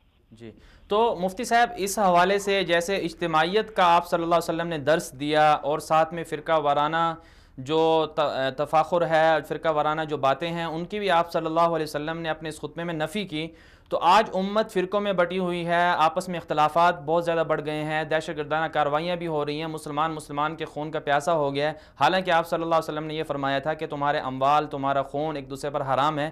تو اس سے بچنے کے لیے کیا تدابیر اختیار کی جا سکتی ہیں؟ پاکستان میں جو معاشرہ ہے اس کو جو یہ درس ہے کون پہنچا سکتا ہے؟ اس کے لیے جن کی ذمہ داری ہے وہ لوگ کس طرح سے کام کر رہے ہیں؟ دیکھیں یہ اصل اور اولین ذمہ داری مذہبی رہنماؤں، پیشواؤں اور علماء کرام کی ہے کہ وہ لوگوں کو ان نسبتوں سے توڑ کر جس طرف انہوں نے اپنے آپ کو منسوب کر لیا ہے، کسی نے اپنے آپ کو اپنی زبان کو اپنی شناخت بنایا ہے، کسی نے اپنے صوبے کو، کسی نے اپنی قوم کو، کسی نے اپنے فرقے کو، ان شناختوں سے لوگوں کو نکال کر اسلام کی عظیم الشان شناخت سے وابستہ کرنا، رسول اللہ صلی اللہ علیہ وسلم کے امتی ہونے کا احساس پیدا کرنا، یہ علماء کرام کی بنیادی ذمہ داری ہے. اسی طرح نفرتوں کے سوداگر جو اپنی نفرت کا سودا بیچتے ہیں، جو لوگوں کے درمیان تفرقہ ڈالتے ہیں، اس قسم کے تمام عناصر کی حوصلہ شکنی کرنی اور اسلام کے ہمگیر پیغام کو، اسلام کے جامع پیغام کی دعوت دینا، لوگ اس کی طرف بلانا، یہ اصل ہماری دعوت کا موضوع اور ہدف ہونا چاہیے. مشترکات پر امت کو اکٹھا کرنا چاہیے. فقہی اختلافات کو کسی قسم کی نفرت کا باعث نہیں بنانا چاہیے. اس کو تحقیق کا موضوع رکھتے ہوئے اس پر ایک سے زائد آراء کو قبول کرنے کا مزاج بنانا چاہیے، اور جو ہمیشہ سے امت مسلمہ میں رہا. تو اس طریقے سے اگر قوموں کی تربیت کی جائے گی اور ان کو دین کی طرف بلایا جائے گا تو انشاءاللہ امید ہے کہ یہ ماحول جو اس وقت بن گیا ہے اس میں بہت بہتری آ جائے گی انشاءاللہ. جی مفتی صاحب، یہ آخری سوال میرا آپ سے یہ ہے کہ آپ نے بھی ماشاءاللہ الحمدللہ حج بھی کیا اور حج پر یہاں عمرے وغیرہ پر بھی تشریف لاتے رہے ہیں، تو آپ یہاں پر آنے کے بعد مدینہ منورہ اور مکہ میں جب آپ تشریف لاتے ہیں تو آپ نے کیا محسوس کیا کہ حج کے انتظامات کیسے ملتے ہیں، عمرے کے جو زائرین آتے ہیں ان کو کیسے فیسلٹیز ملتی ہیں، اور لوگ کس قدر مطمئن ہوتے ہیں، اور آپ کس قدر مطمئن ہو کر یہاں سے گئے؟ الحمدللہ کا اطمینان بخش ہے، لوگ بڑے آرام سے اپنی عبادات بجا لاتے ہیں جس مقصد کے لیے آئے ہوتے ہیں، بڑے سکون کے ماحول میں، بڑے اطمینان کے ماحول میں وہ اپنا کام، اپنی عبادات بھی کر پاتے ہیں، اور اپنی دعاؤں کو اللہ جل شانہ کی طرف توجہ ان کی رہتی ہے، اور یقیناً یہاں سے جاتے ہوئے وہ یہ دعائیں دیتے ہوئے جاتے ہیں ان تمام لوگوں کو جو حرمین شریفین کی خدمت پر جو مامور ہیں، جن سے اللہ جل شانہ یہ کام لے رہا ہے، تو امت مسلمہ من حیث العموم ان سے راضی اور خوش ہے، اور اس کو ان کی سعادت سمجھتی ہے کہ اللہ جل شانہ نے حرمین شریفین کی سعادت کا کام، ان کی خدمت سعادت ان کو سونپی ہوئی ہے۔ جی مفتی صاحب آپ کا بہت شکریہ، آپ نے ہمیں جوائن کیا، بہت مشکور ہیں آپ کے۔ مفتی صاحب سے ہم نے بات کی خطبہ حجۃ الوداع کے عنوان پر، خطبہ حجۃ الوداع کے بارے میں ہم نے سوال کیا، جیسا کہ انہوں نے کہا کہ حج ایک پرمشقت عبادت ہے۔ ہم دیکھتے ہیں دیگر جو عبادات ہیں جیسے روزہ ہے، زکوٰۃ ہے، یہ ذاتی عبادات ہیں، جو نماز ہے یہ بھی ذاتی عبادت ہے، اس میں اتنی زیادہ تکلیف نہیں ہے، اتنی زیادہ مشقت نہیں ہے، لیکن ایک حج ایک ایسی عبادت ہے جس کے اندر سب سے زیادہ مشقتیں برداشت کرنی پڑتی ہیں، اتنی گرمی ہوتی ہے، اور پھر ایک کھلا میدان ہے جہاں پر صرف پہاڑ ہی پہاڑ ہیں، اور اس دوران جا کر ہم یہ دیکھتے ہیں کہ لوگ تحمل کا مظاہرہ کرتے ہیں، لوگ ایک دوسرے کو برداشت کرتے ہیں۔ تو آپ کیا سمجھتے ہیں کہ اس دوران جو انتظامات ہوتے ہیں وہ انتظامات ان کو اچھی طرح سے ملتے ہیں؟ جی، جہاں انتظامات سے پہلے آپ جیسے فرما رہے ہیں کہ لوگ ایک دوسرے سے تھوڑا الجھن وغیرہ سے بچتے ہیں، جی جی بالکل، یہ اصل حج کا اصل مین جو ہے سبق جو ہے وہ ہے بھی یہی صبر ہے۔ اب دیکھیں حج مبرور کی جو ہے اصل میں حج کی سب سے بڑی غایت، سب سے بڑا ہدف کیا ہے؟ آپ صلی اللہ علیہ وسلم نے فرمایا ہے والحج المبرور لیس لہ جزاء الا الجنہ، مبرور حج کا جو ہے نا ثواب اور جنت کے علاوہ کچھ ہے ہی نہیں۔ جی بالکل، اللہ کی رضا اور جنت، اللہ تعالیٰ کی رضا اور جنت ہے، مطلب سب سے بڑا جو اس کا غایت ہے۔ تو اب حج مبرور تک پہنچنے کے لیے اس کے کچھ شروط بھی ہیں۔ آپ قرآن پاک میں بھی آتا ہے کہ الحج اشہر معلومات فمن فرض فیہن الحج فلا رفث ولا فسوق ولا جدال فی الحج۔ آپ صلی اللہ علیہ وسلم کیا فرماتے ہیں؟ من حج فلم یرفث ولم یفسق خرج من ذنوبہ کیوم ولدتہ امہ، کہ اس میں اگر آپ بحث کریں گے، آپ لڑائی کریں گے، جھگڑیں گے، تو آپ حج مبرور کے درجے تک مطلب نہیں پہنچ سکتے۔ آپ کا حج قابل جی، آپ کا حج جو ہے اس میں، کیونکہ یہ شرط ہے اس کی، من حج فلم یرفث الحج فمن فرض فیہ فلا رفث ولا فسوق ولا جدال فی الحج۔ جدال کا کیا مطلب ہے؟ بحث نہیں کرنی حج میں۔ آپ پوری دنیا کا مجمع اکٹھا ہوا ہے، آپ کو ہر قسم کے مزاج کا بندہ ملے گا، بڑا ملے گا، چھوٹا ملے گا، بیچ میں ضعیف ہوں گے، چھوٹے ہوں گے، بڑے ہوں گے، آپ کو مناسبت سے چلنا ہے سب کے ساتھ۔ جی اچھا، یہ بتائیے گا کہ اسلام سے پہلے بھی حج چلتا رہا، اسلام سے پہلے بھی حج کے انتظامات خصوصی طور پر کیے جاتے تھے۔ ہم دیکھتے ہیں کہ مشرکین جو تھے، چونکہ ان کے ہاں بھی جو ملت ابراہیمی تھی وہ موجود تھی، اگرچہ کچھ خرافات اور کچھ بدعات اس کے اندر آ گئی تھیں، تو اس سے پہلے بھی حج کے انتظامات کیے جاتے تھے۔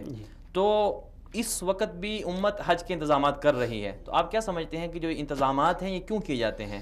یہ حج کے انتظامات جو ہیں یہ تو بطور فخر ہر امت اس کو، آپ صلی اللہ علیہ وسلم نے بھی حج جب کیا تھا، آپ صلی اللہ علیہ وسلم سے پہلے بھی جاہلیت میں بھی جی جو حج کے لیے آتے تھے، حجاج کرام کی خدمت کے لیے باقاعدہ بعض قبائل میں لڑائیاں بھی ہوئیں وہاں جو خدمت کے اوپر، جی خدمت پہ، مطلب کہ ہم حاجیوں کی خدمت کریں گے، حاجیوں کو منافسہ ہوتا تھا، ہر قبیلے کی خواہش ہوتی تھی کہ یہ شرف ہمیں حاصل ہو، جیسا کہ سقایا ہے، رفادہ ہے، سدانہ ہے، حجابہ ہے، یہ جتنے بھی مورخین نے لکھے ہیں سب اس میں موجود ہیں۔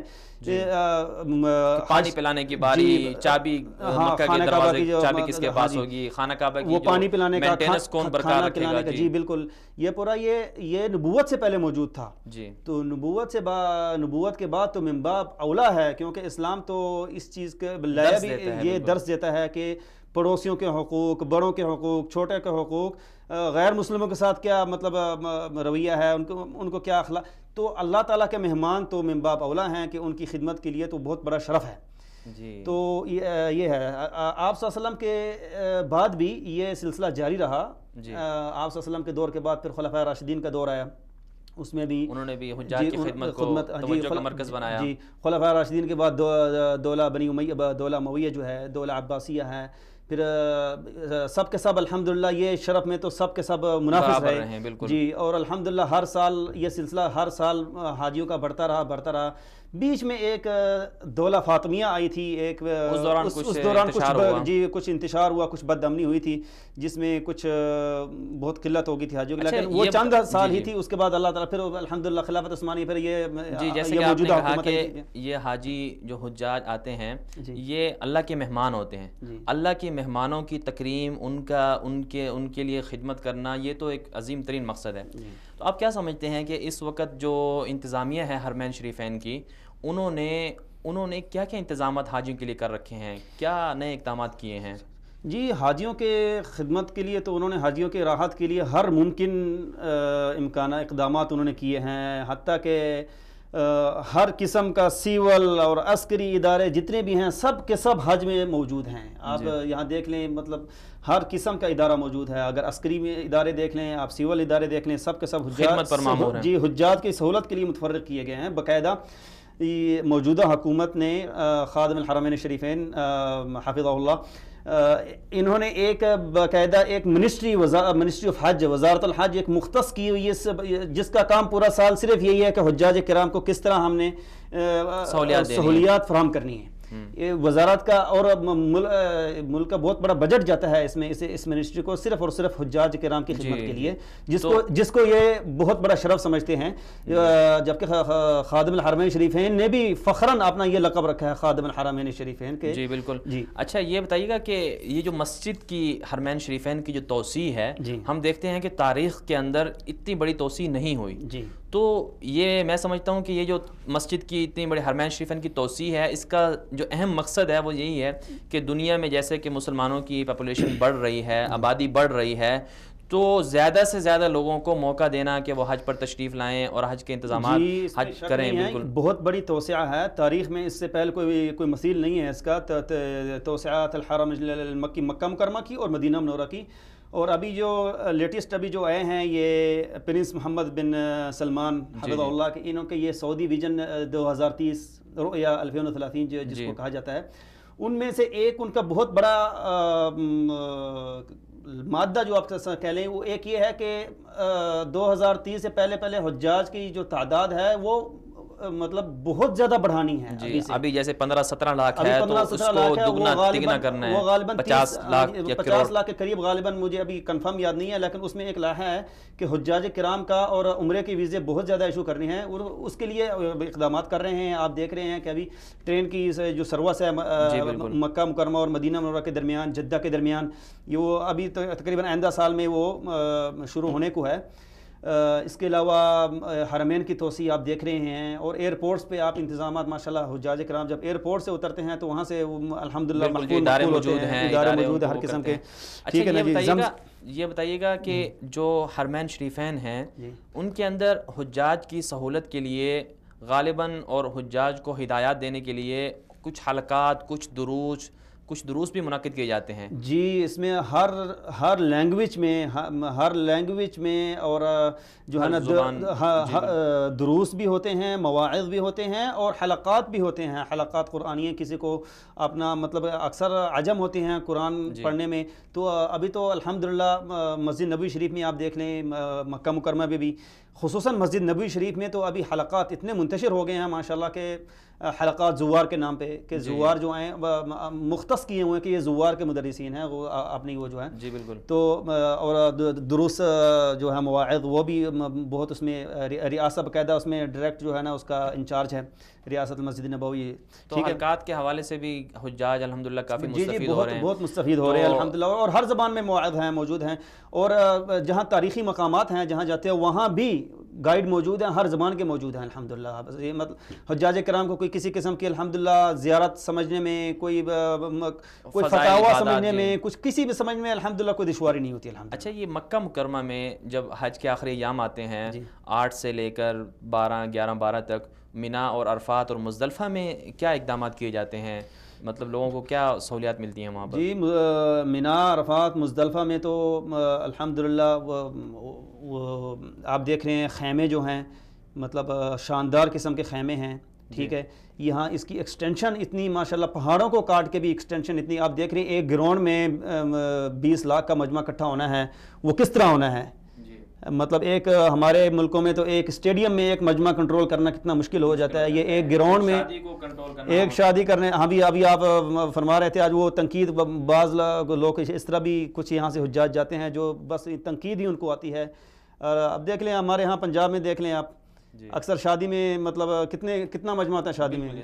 200 ہوتا ہے، 300 ہوتا ہے، میکسیمم 500 ہوگا. 500 میں سے میرے خیال میں 400 تو ویسے ناراض جاتے ہیں.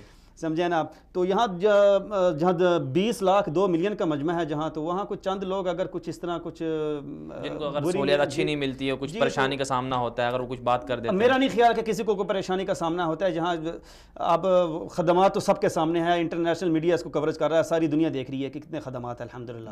تو میرا نہیں خیال کہ بس پاکستان سے عموماً جو حجاج آتے ہیں عموماً بیچارے ضعیف ہوتے ہیں، بوڑھے ہوتے ہیں، تو ان کے لیے کچھ ان کے جو پیچھے وہ رسا ہوتے ہیں وہ تھوڑے سے پریشانی کا سامنا کرتے ہیں. ان کو تسلی نہیں ہوتی، وہ یہ سمجھتے ہیں کہ ہمارے حاجی گئے ہیں تو شاید اگر بیمار ہو جائیں گے تو ان کو دوائی کہاں سے ملے گی، کیسے، وہ ان کو تو زبان نہیں آتی ہے. تو اگر کوئی مریض ہو جاتا ہے، کوئی بیمار ہو جاتا ہے حاجی، تو اس کو بھی کچھ نہیں الحمدللہ اس میں تو کوئی پریشانی والی الحمدللہ کوئی بات نہیں ہے، کیونکہ یہاں پہ کشافہ جسے ہم رضاکار جو ہیں جی رضاکار اتنے زیادہ ہیں ماشاءاللہ کہ حجاج کرام تو خاص کر جو بڑی عمر کا ہے اس کو تو عام طور پہ چلنے ہی نہیں دیتے. یہاں ویل چیئر کو مطلب سروس ہوتے وہ کھڑے ہوتے ہیں، انتظار میں ہوتے ہیں، کوئی بڑی عمر کا بندہ نظر آئے تو اس کی جو ہے نا. اور باقاعدہ مسجد نبوی میں، مسجد الحرام مکہ مکرمہ میں، جمرات میں، مینا میں اسپیشل گاڑیاں چل رہی ہوتی ہیں. اس کی وہ الیکٹرک گاڑیاں جو ہوتی ہیں وہ اسی مقصد کے لیے ہوتی ہیں کہ جو ضعیف العمر جو ہیں حجاج ہیں ان کی سہولت کے لیے کہ ان کو چلنا نہ پڑے. ٹھیک ہے نا. اس کے علاوہ آپ دیکھتے ہیں کہ بڑی عمر کے لوگ اکثر کچھ صحت کے لحاظ سے بھی کچھ کمزور ہوتے ہیں، کچھ بیمار ہوتے ہیں، کچھ زیادہ بیمار بھی ہوتے ہیں، دل کے مریض ہوتے ہیں کچھ، تو اکثر کچھ تو الحمدللہ اس میں الحمدللہ جی لائن پر ہمارے ساتھ موجود ہیں انڈیا سے ایک حاجی ہیں جو اس سال جی کال ڈراپ ہو گئی ہے، تو معذرت کے ساتھ انڈیا سے ایک حجاج ہمارے ساتھ حاجی تھے ہمارے ساتھ بات کرنے کے لیے. ہم اپنی بات کو کنٹینیو رکھتے ہیں. تو میں بات کر رہا تھا کہ بعض مریض بھی حجاج ہوتے ہیں تو ان کی سہولت کے لیے آپ دیکھیں کہ ہاسپٹلس کتنے ہیں. مینا مطلب ہر گراؤنڈ میں ہے، مینا میں بھی ہے، مزدلفہ میں بھی ہے، عرفات میں بھی، تھوڑے چھوٹے اور مسجد نبوی، مسجد حرام کے اندر بھی ان کے پوائنٹ ہیں. جی اور ایک تجوال والے بھی ہوتے ہیں کہ جو مطلب گھومنے، غالباً ایمبولینس کی سروس بھی ہے، فوراً اس کو لے جاتے ہیں. بلکہ فضائی ایمبولینس خصوصاً مشاعر میں تو جو مکہ مدینہ معذرت وہ مینا مزدلفہ عرفات میں تو فضائی ایمبولینس چلتی ہے جو ہیلی کاپٹر ہیں. اگر کوئی بھی پریشانی ہو جی کسی قسم کا کوئی پریشانی ہو تو الحمدللہ وہ یہ سب حجاج ہے. یہ کس قسم میں یہ سمجھتا ہوں کہ جو حج ہے اس میں ہر جو حاجی آتا ہے وہ ایک خدمت کے جذبے سے آتا ہے، وہ اس کی تربیت الحمدللہ یہ کی جاتی ہے، وہ اس مقصد کے لیے آتا ہے کہ میری وجہ سے کسی کو تکلیف نہ ہو. جی یہ بھی کل ہی کی ایک تصویر ہے جو سوشل میڈیا پر گردش جس نے کی کہ یورپ کے نو مسلم حاجی ہے، وہ یورپ سے حج کرنے کے لیے آیا تو کل جمعے کے دوران رش زیادہ ہوتا ہے، تو افریقہ کے ایک بوڑھے حاجی جو کمزور تھے، چل نہیں سکتے تھے، اس حاجی کو، بوڑھے حاجی کو، افریقی حاجی کو جو کالا ہے اور یورپ والا آپ کو دیکھتے ہیں گورا ہے، تو وہ یورپ والا گورا اپنی کمر پر اٹھا کر اس کو مکہ مکرمہ لے کے جا رہا ہے. تو آپ دیکھیں یہ کیسا جذبہ ہے امت کے اندر، جو امت پناہ تھا، جو امت کے اندر آپ صلی اللہ علیہ وسلم نے ایک دوسرے کی محبت کا جو درس دیا تھا کہ انما المؤمنون اخوہ، کہ تم سب آپس میں بھائی بھائی ہو. ایمان ہی تمہارا جو ہے وہ معیار ہے ایک دوسرے کو ملانے کا.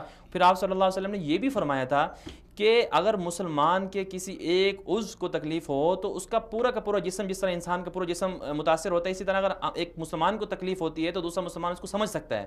تو میں سمجھتا ہوں کہ اس حوالے سے الحمدللہ پورے جو حجاج ایک دوسرے کی مدد کرتے ہیں. جی الحمدللہ، اور یہ ہمارے لیے بھی ایک بہت بڑا الحمدللہ رحمت ہے ہمارے لیے، حج جو ہے ہماری امت مسلمہ کے لیے. اب دیکھیں ہمارا ایک تو روزانہ کے 5 اجتماع ہوتے ہیں، پھر ایک ہفتے کے ایک ہوتا ہے، پھر سالانہ پوری دنیا کے جو مسلمان ہیں وہ ایک جگہ میں جب جمع ہوتے ہیں تو ہمارے لیے بہت بڑا ایک اتحاد کا میسج بھی ہے کہ ہم الحمدللہ متحد ہیں، ہم ایک ہیں انشاءاللہ، اور ایک ہیں، ایک ہی، اور الحمدللہ ہمارا جو امیر ہے وہ بھی اور غریب بھی اور سب ہی ایک ہی لباس میں ہیں، ایک ہی جگہ میں ہیں، ایک ہی، اور سب کا ایک ہی نعرہ ہے لبیک اللہم لبیک لبیک لا شریک لک لبیک ان الحمد والنعمت لک والملک لا شریک لک۔ میں اچھا یہ بتائیے گا کہ مکہ مکرمہ سے حج کے بعد کچھ حجاج جو ہیں وہ مدینہ منورہ آتے ہیں، تو مدینہ منورہ آتے ہیں، مدینہ منورہ کی زیارت، آپ صلی اللہ علیہ وسلم کے دربار میں آنا، یہ بھی ایک بہت بڑی فضیلت ہے، ایک سعادت ہے، اور آپ صلی اللہ علیہ وسلم کا حکم بھی ہے کہ میری مطلب جو زیارت کرے گا اس کے لیے شفاعت واجب ہوگی۔ تو یہ اتنی دور 450 کلومیٹر کا سفر ہے، اس دوران 10 لاکھ یا 15-20 لاکھ حجاج کو ایک جگہ سے دوسری جگہ منتقل کرنا ایک بہت ہمت طلب کام ہے۔ آپ کیا سمجھتے ہیں کہ اس کے لیے کوئی خصوصی مطلب سروسز ہیں، بسز کیسی ہیں، کیا ان کو انتظامات کیے جاتے ہیں؟ اس کے لیے منسٹری آف حج جو کہ گورنمنٹ نے اس میں تعینات کی ہوئی ہے، منسٹری آف حج نے ایک ادارہ قائم کیا ہوا ٹرانسپورٹ سسٹم کے لیے جس کا نام النقابہ ہے، النقابہ العامہ للسیارات۔ اس کا کام صرف یہ ٹرانسپورٹ سسٹم کو کنٹرول کرنا ہے کہ حاجیوں کو، مطلب حاجی ابھی اپنے ملک میں بیٹھا ہوتا ہے تو یہاں اس کا شیڈول بنا ہوتا ہے کہ فلاں ڈیٹ کو اس کو یہاں سے ریسیو کر، ایک حاجی کو 20 لاکھ ہے تو 20 لاکھ حاجی کا شیڈول بنا ہوتا ہے۔ غالباً یہ بھی ہے کہ جیسے ایئرپورٹ سے حاجی اترتا ہے تو انتظامی حوالے کو مد نظر رکھتے ہیں ان سے پاسپورٹ بھی لے جاتا ہے۔ 20 لاکھ حجاج سے پاسپورٹ لینا اور پھر ان کو واپس دینا، یہ بھی ایک ہمت طلب کام ہے۔ پھر ادھر ان کے جو صحت کے لیے ہوتے ہیں نا، کہ وزارت الصحہ والے یہ جو قطرے وغیرہ جو ہوتے ہیں جی وہ کاروائی بھی کرنی، اس کے بعد پھر انہیں مکہ مکرمہ منتقل کرنا، ہوٹلوں میں مطلب ان کو شفٹ کرنا، پھر ہوٹلوں سے پھر گائیڈنس بھی ساتھ ہوتے ہیں ادھر مکہ مکرمہ میں بھی، پورے زیارات میں بھی، پھر ٹرانسپورٹ، پھر مکہ مکرمہ سے جب حج کے بعد آتے ہیں مدینہ منورہ پہ ایک حاجی کی لسٹ ہوتی ہے، ایک حاجی بھی مس ہو تو جو بسیں ہیں، اور وہ بسیں نہیں چل سکتی جب تک وہ حاجی آئے نا اس میں گاڑی میں جی۔ اور اس کے علاوہ پھر گاڑیوں کے بھی کچھ ان کے ضوابط ہیں کہ ہر گاڑی بھی نہیں آ سکتی ہے، نقابہ کا کام ہے کہ معیار ہے گاڑیوں کا، کہ مطلب یہ معیار ہونا چاہیے، اور جدید ترین سہولیات والی گاڑیاں جو ہیں وہ الحمدللہ مہیا ہوتی ہیں۔ تو میرا نہیں خیال، الحمدللہ حاجیوں کے تو پرسکون یہاں الحمدللہ ماحول میں ہوتے ہیں، پرسکون امن و امان سے الحمدللہ حج کرتے ہیں۔ آپ ناظرین بھی خصوصاً جو بڑی عمر کے ہیں، جو 70-80 سال کی ایج والے ہیں، اگر وہ حج کر کے گئے ہیں، اگر جی بلکہ میں پچھلے زمانے کی بات کر رہا ہوں، آج سے تقریباً 70-80 سال پہلے، مطلب یہ موجودہ مطلب حکومت سے پہلے جو آتے تھے، تو میں نے خود اپنے بڑوں سے سنا ہے، آپ نے بھی سنا ہوگا کہ جو حج کر کے واپس آتا تھا تو اس کے لیے تقریباً یہ سمجھے کہ نئی زندگی ہوتی تھی، کیونکہ جو بد امنی اتنی ہوتی تھی کہ حاجیوں کو لوٹ لیا جاتا تھا، سمجھے نا۔ تو لیکن ابھی الحمدللہ آج تو بلکہ برعکس ہے کہ حاجی وہاں سے خالی ہاتھ جاتے ہیں اور یہاں سے الحمدللہ پرسکون جاتے ہیں، اور یہاں اللہ کا جو شکر الحمدللہ انتظامات ہیں اور امن و امان ہے، امن و سکون ہے، اس کی بڑی تعریفیں کرتے ہیں۔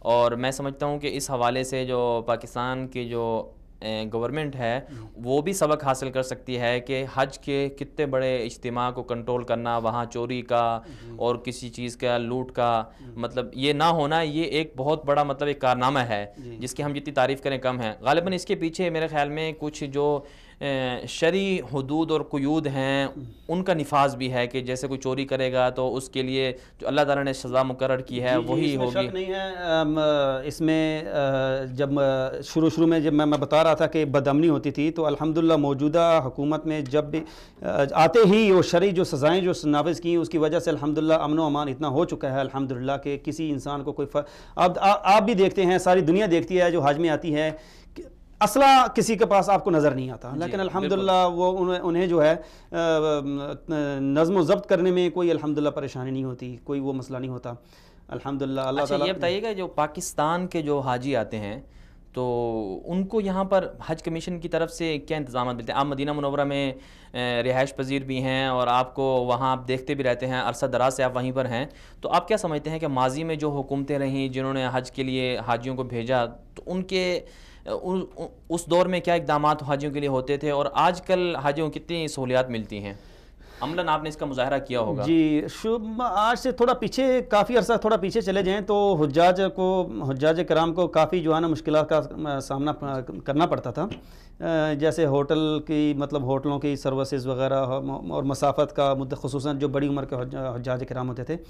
لیکن ابھی جو لیٹسٹ جو آخری تقریباً جو سالوں میں جو دیکھ رہے ہیں الحمدللہ وہ تو حجاج کرام خصوصاً جو گورنمنٹ کے حجاج آتے ہیں زیادہ سرکاری کوٹے پہ جو آتے ہیں وہ تو الحمدللہ جتنے بھی ہیں ہم تو خوش ہوئے دیکھتے ہیں الحمدللہ. تو میرا نہیں خیال کوئی انتظام حجاج ہیں عموماً انہیں بھی نہیں پرائیویٹ حجاج بھی تو ان کے بلکہ پرائیویٹ والوں کی تو کوشش ہوتی ہے کہ کیونکہ ہم گورنمنٹ سے بھی زیادہ اچھا پیکیج دیں سکے جی ہماری وہ ہو سکے.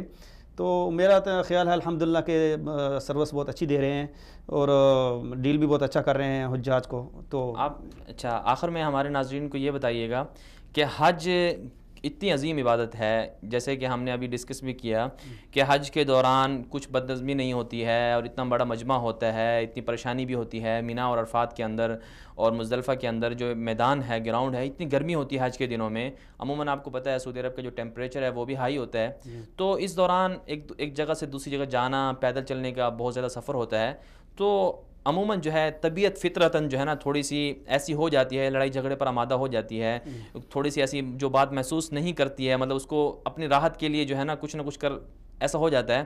تو آپ کیا سمجھتے ہیں کہ ہم جو اس سال حج کر رہے ہیں, جو آئندہ جن کی توقع ہے حج کرنے کی, اللہ تعالیٰ انہیں توفیق دے اور وہ آئیں, تو ان کو کن چیزوں کا خیال رکھنا چاہیے, ان کے لیے کیا نصیحتیں ہیں آپ کرنا چاہیں گے؟ جی دیکھیں ان کے ٹمپریچر بے شک یہاں کا ماشاء اللہ یہاں تو 50 سے بھی اوور ہو جاتا ہے کبھی کبھی. تو لیکن حجاج کرام سے خصوصاً نوجوانوں سے یہ مطلب گزارش ہے کہ ٹمپریچر کے ساتھ ساتھ اپنا ٹمپریچر زیادہ ہائی نہ کریں. جی بالکل. صبر و تحمل کا مظاہرہ کریں. بڑوں کا جو ہے دیکھیں بڑی عمر کے جو لوگ ہیں وہ تو اپنے بیچارے اکثر بے بس ہوتے ہیں, تو ان کی جس حد تک ہو سکتی ہے کہ جو ہے نا آپ ان کی مدد کریں. یہاں کے جو منظمین ہیں, یہاں کے جو ادارے ہیں ان کا بھی تعاون کریں. ٹھیک ہے, صبر و تحمل کا جو بڑے ہیں بڑوں کا مطلب حد الامکان ہو سکے جہاں آپ ٹائمنگ کا خیال کریں. خصوصاً جو مین بات ہے یہ خاص کر جمرات میں جب کنکریاں مارنے جاتے ہیں تو بعض حضرات جو ہیں نا وہ ٹائمنگ کا وہ لحاظ نہیں, جو ٹائمنگ آپ کو دی جائے وہ ٹائمنگ کا خیال کریں کہ وہ ٹائم پہ آپ نے جانا ہے, وہ اپنے ٹائم کے علاوہ نہیں جانا, کیونکہ اس سے وہ ٹائم انہوں نے اس لیے دیا ہوا ہے آپ حجاج کرام کی سہولت کے لیے, تاکہ ایک جگہ میں اتنا زیادہ رش نہ ہو جائے کہ خدا نخواستہ کوئی اس طرح کے حادثات کا سامنا کرنا پڑ جائے. بہت شکریہ, آپ نے ہمیں اپنا قیمتی وقت دیا, ہم آپ کے مشکور ہیں. انشاءاللہ آپ کی جو نصائح ہیں, جو فوائد ہیں, جو آپ نے لوگوں کو نصیحتیں کی, انشاءاللہ لوگ اگر اس پر عمل کریں تو بہت اچھے طریقے سے حج کی جو اہم عبادت ہے اس کو کیا جا سکتا ہے. ناظرین, یہ ہمارے وصال اردو کی طرف سے حج ٹرانسمیشن خصوصی طور پر پروگرام ہمارے کیے جا رہے ہیں. جیسا کہ آپ کو معلوم ہے کہ یہ حج کے ایام ہیں اور حج کے جو مقدس مہینے ہیں قرآن پاک کے اندر بھی ان کی اہمیت بتائی گئی ہے, اسلام نے ان پر خصوصی طور پر توجہ دی ہے. اور اس عشرہ ذی الحجہ الحمدللہ شروع ہونے والا ہے اور سعودی عرب کے اندر عشرہ ذی الحجہ شروع ہو چکا ہے, تو اس کے بھی بہت زیادہ فضائل ہیں, ہمیں ان کا خیال رکھنا چاہیے. جو یہاں پر حجاج کرام تشریف لائے ہوئے ہیں اپنے حاجیوں کے لیے اپنی دعاؤں میں انہیں یاد رکھنا چاہیے تاکہ وہ اپنے حج کو اچھے سے اچھے طریقے سے کر سکیں. آج کے پروگرام میں ہم نے حج کے مقاصد اور حج انتظامات کے حوالے سے بات کی. اس سلسلے میں ہم نے جو سب سے اہم بات جو ہمارے سامنے آئی کہ حج کا مقصد کیا ہے. حج کا جو بنیادی مقصد ہے وہ اللہ کی وحدانیت ہے, توحید کا جو درس ہے وہ حج سے ہمیں ملتا ہے, کیونکہ پورا کا پورا جو حج ہے یہ اللہ کے ذکر سے بھرا ہوا ہے. ہر جگہ پر قدم قدم پر اللہ کا ذکر ہوتا ہے, اللہ کو یاد کیا جاتا ہے, اللہ کی الوہیت کا اقرار کیا جاتا ہے کہ اللہ ہی سب کچھ ہے, اللہ کے علاوہ کوئی کچھ نہیں کر سکتا. جو دیگر بدعات اور خرافات ہیں ان کی نفی کی جاتی ہے. لیکن افسوس کی بات یہ ہے, المیہ یہ ہے کہ ہمارے ہاں سے جو کچھ لوگ آتے ہیں حج کرنے کے لیے, لیکن یہاں پر آنے کے باوجود, یہاں کے نظم و ضبط کو دیکھنے کے باوجود, یہاں کے جو درس ہے حج کا اللہ کی توحید اس کو دیکھنے کے باوجود بھی اپنے اپنے ملکوں میں جاتے ہیں، پھر وہی فسق و فجور میں، وہی بدعات اور خرافات میں مبتلا ہو جاتے ہیں۔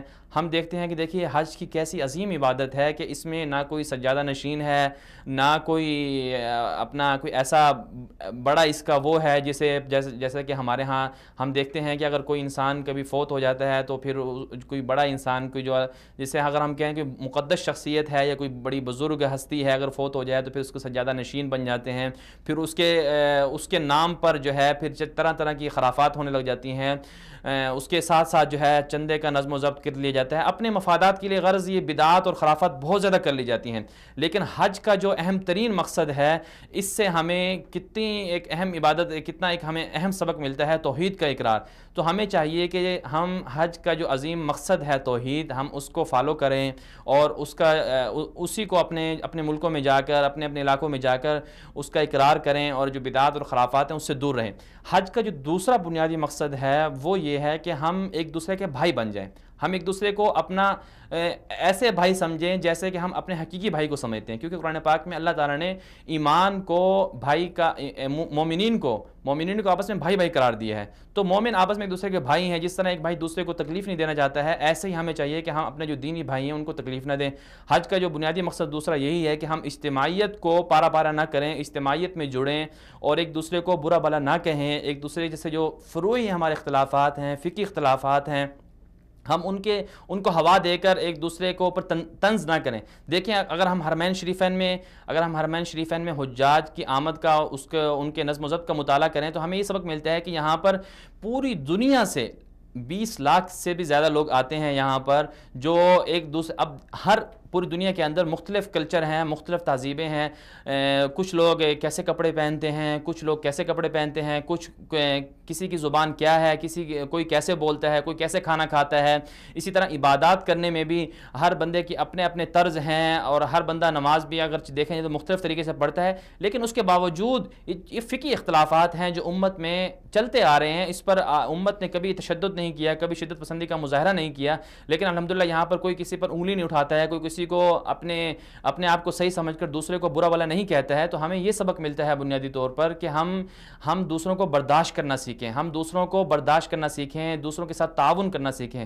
تو اجتماعیت کو پارا نہیں کرنا چاہیے۔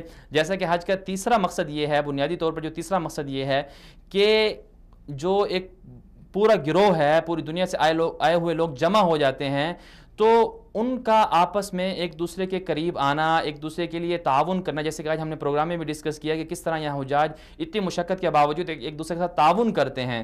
تو جس طرح یہاں پر آنے کے بعد لاکھوں لوگ تعاون کرتے ہیں، تو ہمیں اپنی زندگیوں میں بھی ایک دوسرے کے ساتھ تعاون کرنا سیکھنا چاہیے، بھلائی کرنی چاہیے، کسی کو اگر کسی چیز کی ضرورت ہے اس کی مدد کرنی چاہیے۔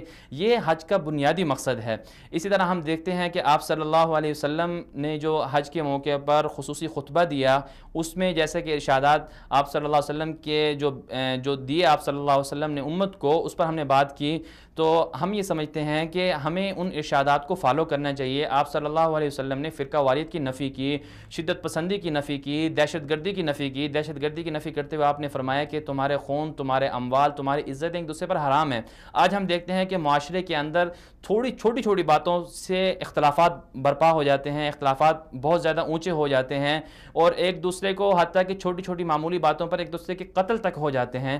تو ہمیں چاہیے کہ ہم ان چیزوں سے سبق سیکھیں۔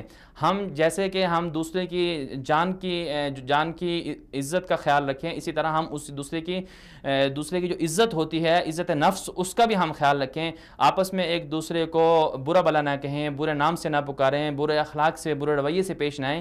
یہ بھی حج کا ایک بنیادی مقصد ہے۔ اسی طرح آپ صلی اللہ علیہ وسلم کے خطبے میں ہمیں یہ بھی ملتا ہے کہ کسی کو کسی پر فوقیت نہیں ہے۔ فوقیت کا جو مدار ہے، افضلیت کا جو معیار ہے، وہ تقوی ہے۔ تو آج ہم نے افضلیت کے معیار کو پیسہ بنا لیا ہے۔ پیسے کو ہی ہم سب کچھ سمجھتے ہیں، جس کے پاس زیادہ پیسہ ہوتا ہے ہم اسے سلوٹ کرتے ہیں، ہم اسے اہمیت دیتے ہیں، جبکہ جو ہمارے معاشرے کے اندر جو پسماندہ لوگ ہیں، غرباء ہیں، فقراء ہیں، ہم انہیں وہ اہمیت نہیں دے پاتے جو ہم دوسرے امیر لوگوں کو دیتے ہیں۔ تو حج سے اس عظیم جو حج ہے، حج کی جو عظیم عبادت ہے، اس سے ہمیں یہ درس بھی ملتا ہے کہ ہمیں جو آپس میں تفریق ہے، نسلی تفریق ہو جائے یا مالی اعتبار سے تفریق ہو جائے، ہمیں اس کو ختم کرنا ہوگا۔ اس کے ختم کے لیے ہمیں آگے آنا ہوگا۔ ہمیں حج سے یہ سبق سیکھنا ہوگا کہ کس طرح رسول اکرم صلی اللہ علیہ وسلم نے، جو ہمارے مقتدا اور رہبر اور رہنما ہیں، انہوں نے کیسے ہمیں درس دیا، اور پھر 1400 سالوں سے امت کیسے عملاً اس جو تفریق ہے، باہمی تفریق، اس کو ختم کر کے اتحاد اور یکسانیت کا مظاہرہ کرتی ہے۔ ہمیں اس سے سبق سیکھنا ہوگا۔ تو اس کے لیے ہمارے علماء کرام کو بھی آگے آنا ہوگا، ہمارے علماء کرام کو بھی کوششیں کرنی ہوگی اپنے دروس کے دوران، اپنے خطبوں کے دوران، اپنے مواعظ کے دوران۔ تو اس لیے حج کے جو بنیادی مقاصد ہیں، ان میں سے ہمیں ضرور ان کو فالو کرنا چاہیے۔ جو ہماری خواتین ہیں، ان کو بھی اپنے جو گھر ہے، گھریلو اعتبار سے بھی اپنے آپ کو فالو کرنا چاہیے۔ گھریلو اعتبار سے جو خاوند کے حقوق ہیں، ان کا خیال رکھنا چاہیے۔ خاوند کو بیوی کے حقوق کا خیال رکھنا چاہیے۔ پڑوسیوں کے حقوق کا ہمیں خیال رکھنا چاہیے، جیسے کہ آپ صلی اللہ علیہ وسلم نے کہا۔ اور اسی طرح ہمیں جو اپنی بنیادی عبادات ہیں، مثلا نماز، روزہ، زکوٰۃ، اس کا بھی ہمیں خیال رکھنا چاہیے۔ آج کے ہم نے پروگرام میں یہ ان جو بنیادی جو مقاصد ہیں حج کے، ہم نے ان پر گفتگو کی۔ الحمدللہ ہمارے ساتھ پاکستان سے اسلام آباد سے ہمارے ساتھ ہمارے مہمان تھے مولانا عبدالقدوس محمدی صاحب، اور اس کے ساتھ ساتھ مولانا عدنان کاکھیل صاحب بھی تھے۔ ہم سب کے شکر گزار ہیں۔ انشاءاللہ ملتے ہیں اگلے پروگرام میں۔ اللہ حافظ۔